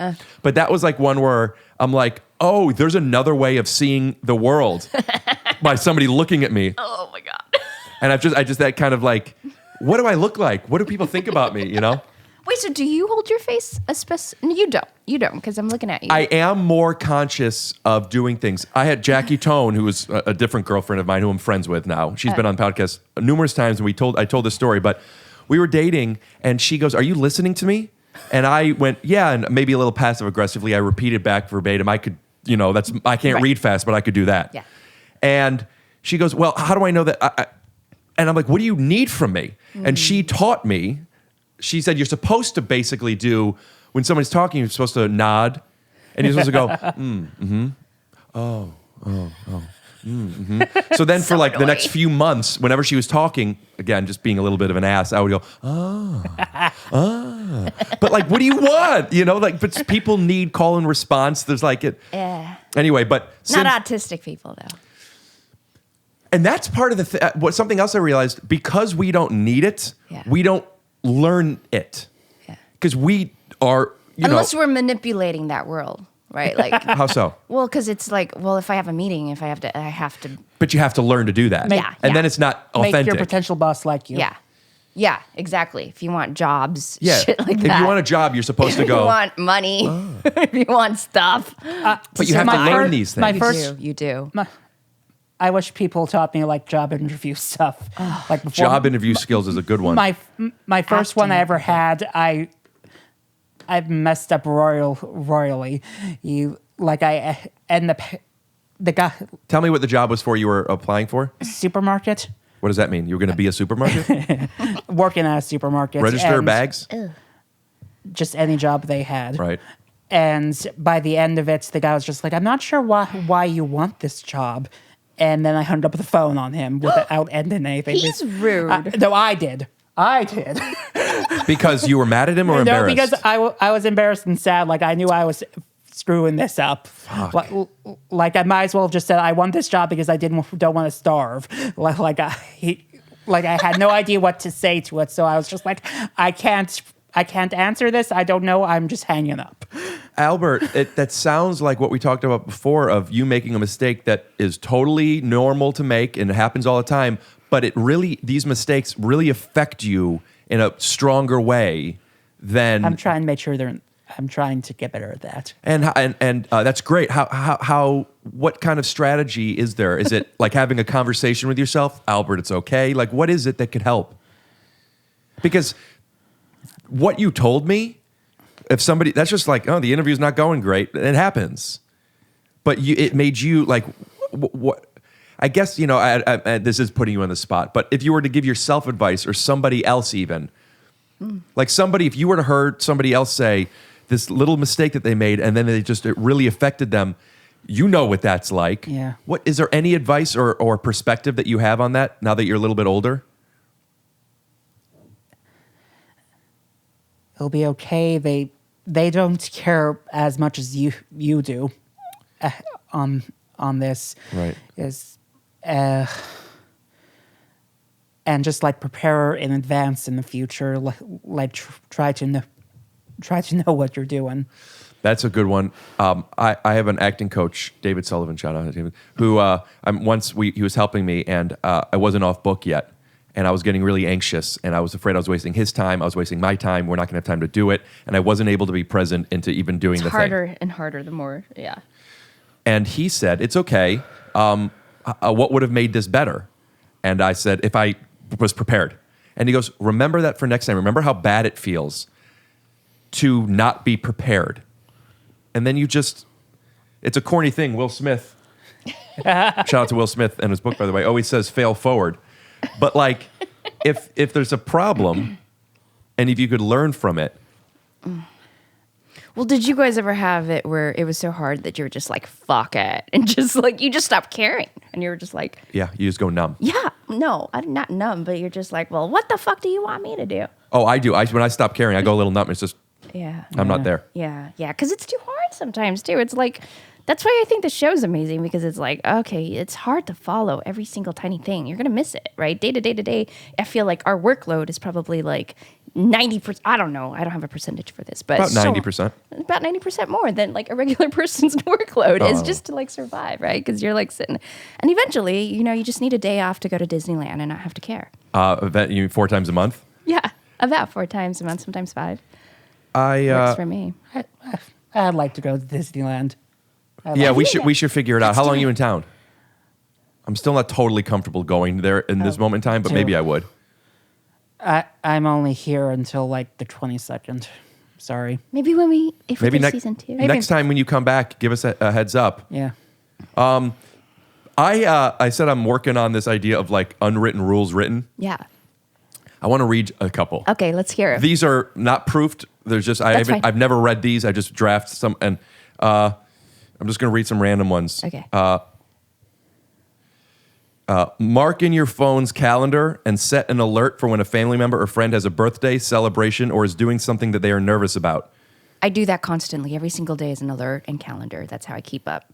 Then text them on the day that you're thinking of them. You're not lying. Your phone made you think about them. Ask a question about their event. If you don't know when these things may be, you could ask. You can ask, and everyone in your life, I don't know what that part means, but that's like a little... I don't like to go to things I don't want to go to, so I try not to put myself in a position where I'll be asked to go. But can't you say no? Yeah, but like we said, character study, there's certain people that's not going to take well to that. Don't want to hurt your feelings. See, you know exactly what I I've mean. accepted. I have already decided Yeah. that this is a conscious choice. There are things I don't want to do, so I'm not going to. Oh. With the exception of if this means a lot to that person, and you'll have to ask sometimes, is it important to you that I go to this? Right. It could be a little unnerving if you're worried that, okay, what if I don't like it and they ask me about it afterwards too, though? Well, you get stuck there because you don't drive. And then you're stuck there for like hours. You're saying you don't want to lie and say I didn't like it. Or you don't want to say I didn't like it, but you don't want to lie. I don't want to hurt their feelings if I don't like it. It's like, I remember once my friend Justin is doing this thing where he was a mime, and I'd already seen like 2 things like within the last week that I really did not like, and this is a guy who I actually would probably talk to afterwards, or anything like if I don't like this, I don't want to say to him. So I was just like holding my breath until like 5 minutes and a few minutes into a show, worried that I would not like it, and I was like, oh, thank God, this is actually good. Yeah, isn't it a relief? This is actually good. If it wasn't good, you wouldn't necessarily tell him that, but you're worried he might say, did you like it? Yeah. And then what would you have to say? You find the one thing you do like about him.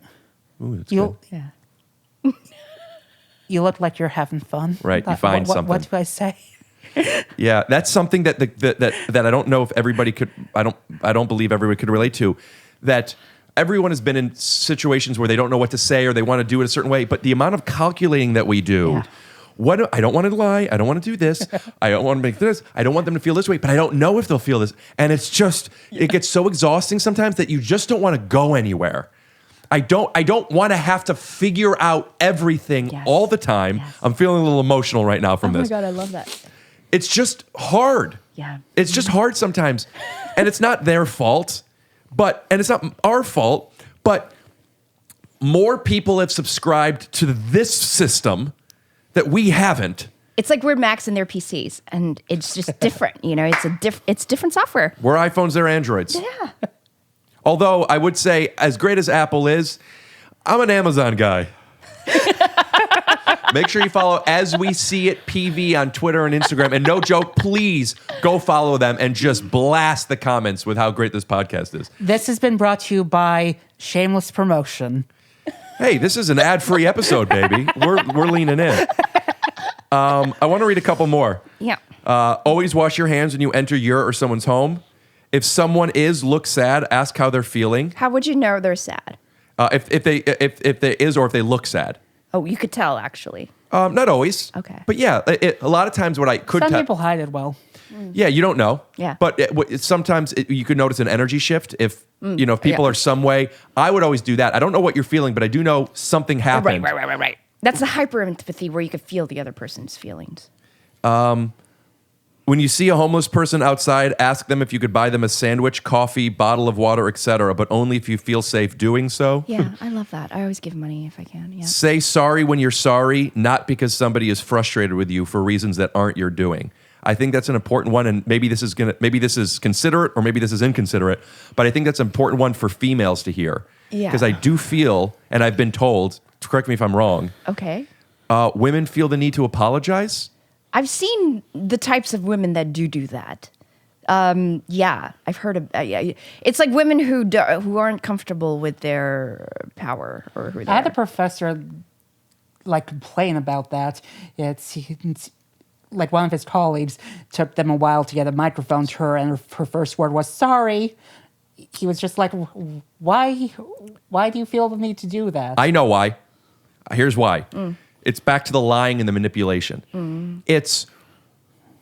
We don't know, people in general, autistic or otherwise, you don't know how someone else is feeling. Even if they tell you it's a maybe. Right. So, but we do see they're upset. And when we're not confident in ourselves, if we haven't accepted who we are. We did something wrong. You think, even if it's a maybe. Right. Even if it's a maybe. That's why I love. Because that's the setup that they had as a kid, was they were wrong or abused or something. That's even more so. Yeah. But also just like, if you don't accept yourself, nobody else can, right? And when you said about yourself, I know I'm a good person. Yeah.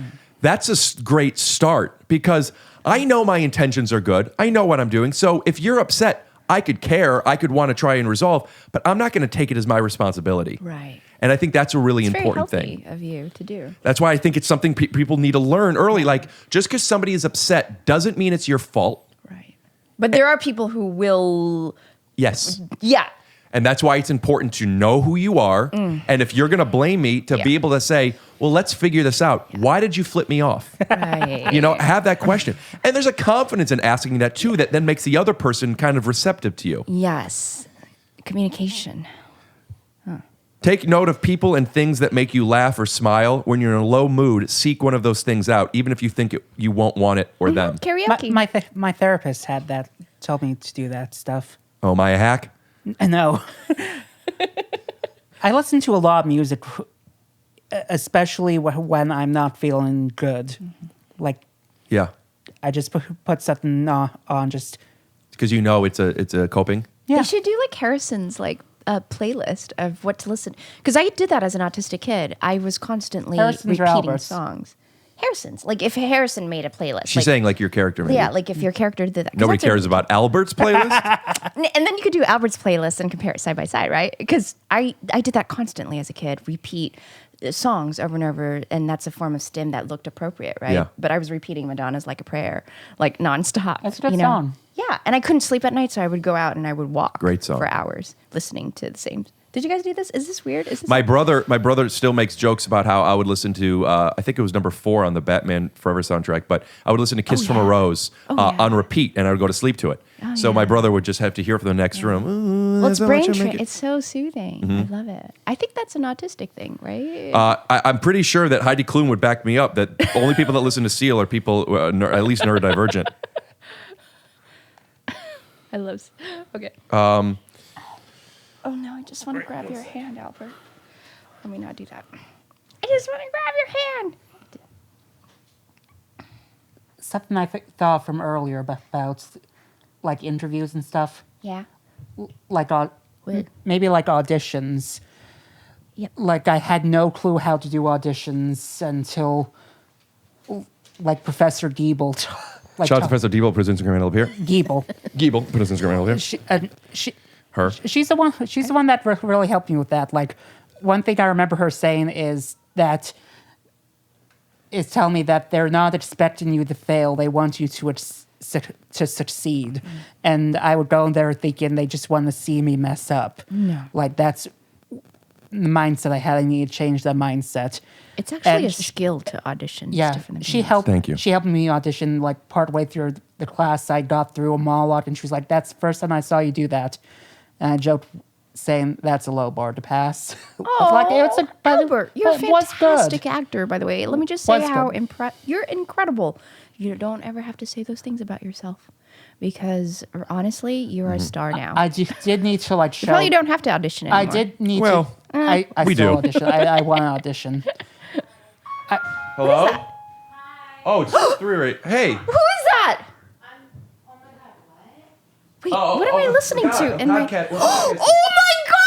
Come in. Oh my God, it's Sosie! Did you just spring this on her? No, Did you come on purpose? She comes. Hi! Karaoke! so Make her sing! pretty. Make her sing! No, I'm not gonna say. I'm not gonna say. Hey, right. Hey, This is so cool! she comes over. She comes over every day. I just came. What? Yeah, Are you guys dating? No, this is where I poop. No, this is where I That'd be poop. weird. Wait, No, this is just where I poop. I really have to poop. Go. Yeah.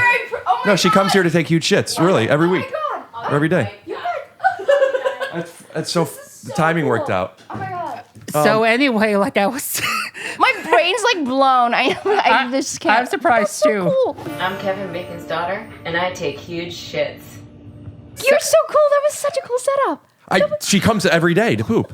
I didn't set anything up. I wasn't even thinking about it. This is amazing. Oh my gosh. so anyway, I'm sorry, Albert. You were saying. so I need to show.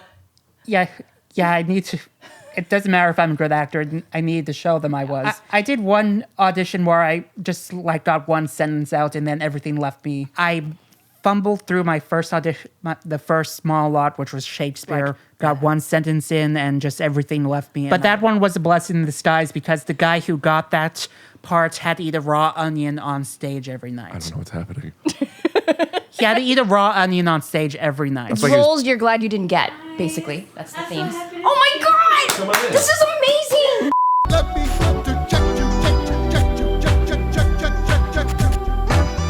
You want me to get on the mic?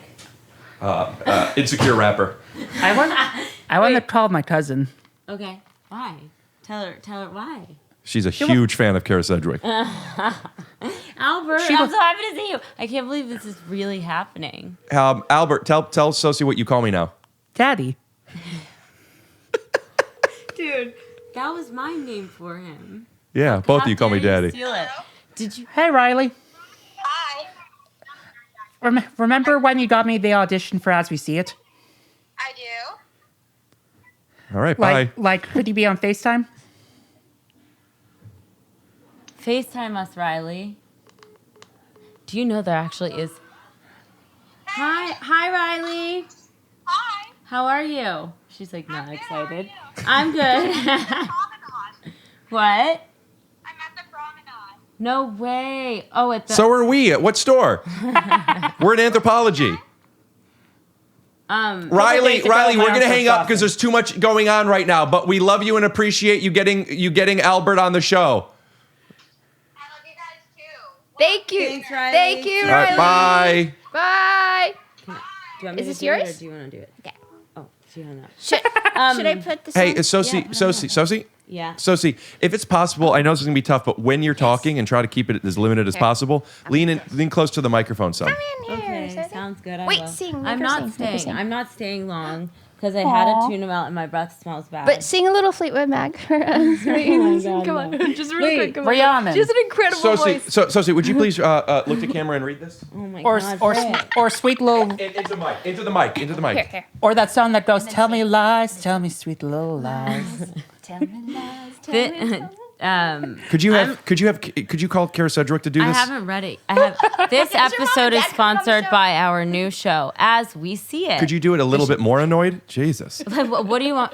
Energy, Give me baby, Give selling. me directions. Okay. You're selling. Imagine This episode is Perfect. sponsored by our new show, As We See It. The show follows our characters, Jack, Harrison, and Violet. Mandy. 3 20-something autistic roommates as they navigate adulthood. Check it out now on Amazon Prime Video and follow the handle at As We See It PV on Instagram. Okay, and I'm Twitter bored.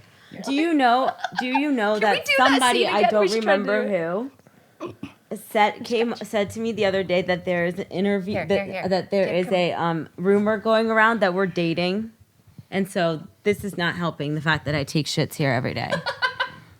Somebody said that to me. It also doesn't help that you and Albert call me daddy. Yeah, that's true. Well, maybe you're dating Albert. We could be polyamorous. Yeah. What does that mean? Is that, is Oh that, my is God, that when you that's get flaky skin? We'll have a quadruple. That's an orgy. In a couple of days, we're doing a big photo Orgy. shoot for MA Magazine. Wait, so I have to get a test? No, because you're not in the photo shoot because you're a supporting role. No, but I am. But to go to the party. Yeah, but we got tested today anyway for. My cousin Riley's coming to the party. Give her a call. Amazing. Tell Riley. Call her up. Where are you staying? I'm Flirting. staying at One West Hollywood Hotel. Nice. By the time this comes out, he'll be gone because otherwise people are going to be standing outside your door Can you saying, smell that you I know, just had a you know, tuna you know. Good, Hey. good luck getting to the Oh, I door. hate Like that. we can't operate the I really elevator. hate that. Sosie, hold on. Time out for 1 second. I'm leaving. I know this is fun. You know we're doing a podcast, right? I know I'm leaving. You can't have your own little conversation. I just wanted to ask if you could smell that I just had a tuna melt. I could always smell that you just had a tuna melt. I love you But guys before so you go, there's one scene I wanted to show. Oh, which one? Oh my We God. talked about before. Not the one in the car. No. Okay, that one's been overshown. The scene that we talked about when I started feeling even closer with Albert. The scene right before, but it's with it's Sosie and me. So. Well, trying to making the rumors worse. I'm in a committed relationship With herself. Bring him tomorrow. I just can't poop in front of him. Just kidding. Man, there's a huge shit. No. Yeah, he's coming. Yay! So I'd like to set up. You're a. There's a glare. It's okay. We're gonna do a picture-in-picture. This is just for reference. Since you're so experienced as an actress, or you like to be called an actor? Thespian. Since you're so experienced as a lesbian, is that okay to say? That if you were on late night and you were to set up this clip, do you know the clip what this is? This is. I can't see. There's. I'll tell you. Well, this one.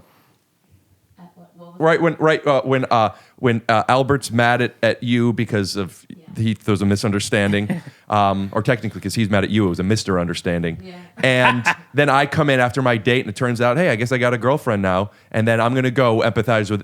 So set up. So we're on late night. You're gonna have to go into the microphone. Here. So I'll be late now. So Sosie, too close to you. Yeah. Sosie, fix yourself a little so you're on camera. So what is this clip that we're about to see? Could you please set this up for us? It's that I don't remember. Perfect. What do I do? Fuck. Hey, how's your date? Well, I spent half my paycheck on an overpriced pizza, and they sat us next to an unruly birthday party with crying babies. So it sounds like it didn't. I think I have a girlfriend now. What? Iwatomi, I think she might be my girlfriend. That's amazing. I wouldn't get too excited. Historically, I'll ruin this. I don't think you will. Where's Harrison? I want to gloat. I wouldn't. You were so talk to funny. Harrison right now. He's You're welcome. He's just sad. He's having problems with a girl. You're the girl. I advised him against it, but he didn't listen. I'll talk to Harrison. I'll ask how he's doing. I'll practice empathy. Really? Mandy, now that I'm in a relationship, I'm gonna need to start So fun in this part. pretending to care about things I otherwise wouldn't give a shit about. That would mean a lot to Harrison. And me. Thank you, Jack. Wait. I'm doing it for me. There's this facial expression you make. Am I allowed to talk? Sure. So she's gonna narrate the whole time. Okay. I really, sorry. by the way, I really love that one line I got. Pretend to care about things I don't care about. Yeah. Thank you. Thank you. Like Hey. it reminds me of my parents. Apparently, when they were dating, my mother she loved anchovies on her pizza, and my father would eat them with her after they got married. Didn't happen anymore. Or he admitted, I do not like these. Yeah. No, that's true. You like pretend at the beginning, like that's so interesting, and then like halfway, and you're like, meh. Okay, I'm leaving because you guys have to finish this. We're gonna wrap it up in Can a I sec. just say one thing about that scene? Yes. It's a compliment. You Just make sit this up a little. face. Sit up a little. I can't. Okay. You're Kara Sedgwick's daughter, for goodness Okay, sakes. you Have a make little this- confidence. You make And you this made your mom face- high before. You could do this. Oh yeah. She like. Anyways, we'll save that story for later. So, Hey, if anyone's still watching, thank you. was it good before I got here? Yeah. Yeah, I know. I'm sorry. But what were you gonna say? I was going to say that you make this face at one point when you're like I don't know, like a little like face. That's the way I can explain it. Yeah. And it made me laugh. Oh, You're welcome. Thanks. So I love you guys so much. something happened in this scene that they didn't show, and it's fine, but I thought it was a really funny choice, where I'm picking up some of the trash and bringing it to the garbage, and I try to crush the can, and I can't, and I throw it away. Just like a quick little struggle. And but the camera was that they use over your shoulder, so you couldn't see. Mm-hmm. And they put in a crush can sound effect, a little BTS, so it sounded like I crushed the can. So instead of me being a guy that couldn't crush a can, I'm a guy that can crush a can. Try to say that one times at regular You speed. don't want to be that guy. I want to be a guy who can't crush a can. I know. And, Say that and one now- times at regular speed. And now you're a guy that can crush a can. Yeah. Thanks for coming over. I love you guys so much. I'll see you tomorrow. Did it all come out? Okay. Wait, stay there. Let me get a picture. Okay. Let me get a picture. I flushed, but I need a. Nice to meet you. Bye. I love you guys. Take your shoes. Wait, can I switch to these? No, not in here. Now don't get barefoot. Just do it by the door. We got to find a nice ending here. Because at this point, it's just like we were doing such a good way about explaining autism, and now they're like, And well, then we don't need to be around them. Sosie screwed this up. Sosie, not only does she take huge shits, she also shits on everything that's going on. Neurotypicals. All jokes aside, we love Sosie. And I want to make sure that just in case people don't know, joking, I love this cast, and I love you guys, and this is something I've been wanting to do for a bit, and I'm glad that you were in town to do this. And is there anything give us your social handles if people could follow you? At Sue Ann Pien, Rick. Thank you. I'm trying to keep up. It's hard. I don't know how you do it. It's a lot. It's a full-time job keeping up with his social I kind stuff. of don't want to do it. Albert's looking up his Instagram because he doesn't remember it. Yeah. Is that what's happening? Yeah. Cute. Instead, I see my cousin saying, invite them to dinner if they want. I'm busy. Hey, we're busy. No, if it's in the valley. It's just my name, it looks like. Just Say it. Albert Rutecki. No spaces. Spell it? Rutecki. No. Why are you? My name's Rick Glassman. Follow me at Rick Glassman, yada, yada. But more than... and I don't have the blue check mark yet. I'm trying to get it. Season 3. As we see it, PV. Right? Is that what it is? Yep. Follow it. Tons of comments. Let them see how big of a presence Rick Glassman is in the podcast game. All right? Recorded a podcast yesterday with a friend of mine, Jamie, who is a stand-up comedian and a writer, and she works on. She just won an Emmy for writing on Ted Lasso, and she is such a. It was so flattering hearing what she said about our show, and even though this episode hasn't come out yet, maybe I'll cut to a clip of it. You like, if you don't get nominated for a fucking Emmy for your performance, like, are people saying that to you? I really hope people are saying that, because I am like, now that I've been through the Ted Lasso thing and I went to the Emmys for the first time, I'm very like plugged into kind of not in a Hollywood way. I feel like I am more attuned to the whole award circuit because now I've kind of been through it. Yeah, anyways, you're an Emmy winner. No, but as an Emmy winner, telling you, I would an Emmy winner, I would be truly shocked if you guys like. I mean, I think you're gonna get nominated for like everything. And I want you to see that I just think that's cool.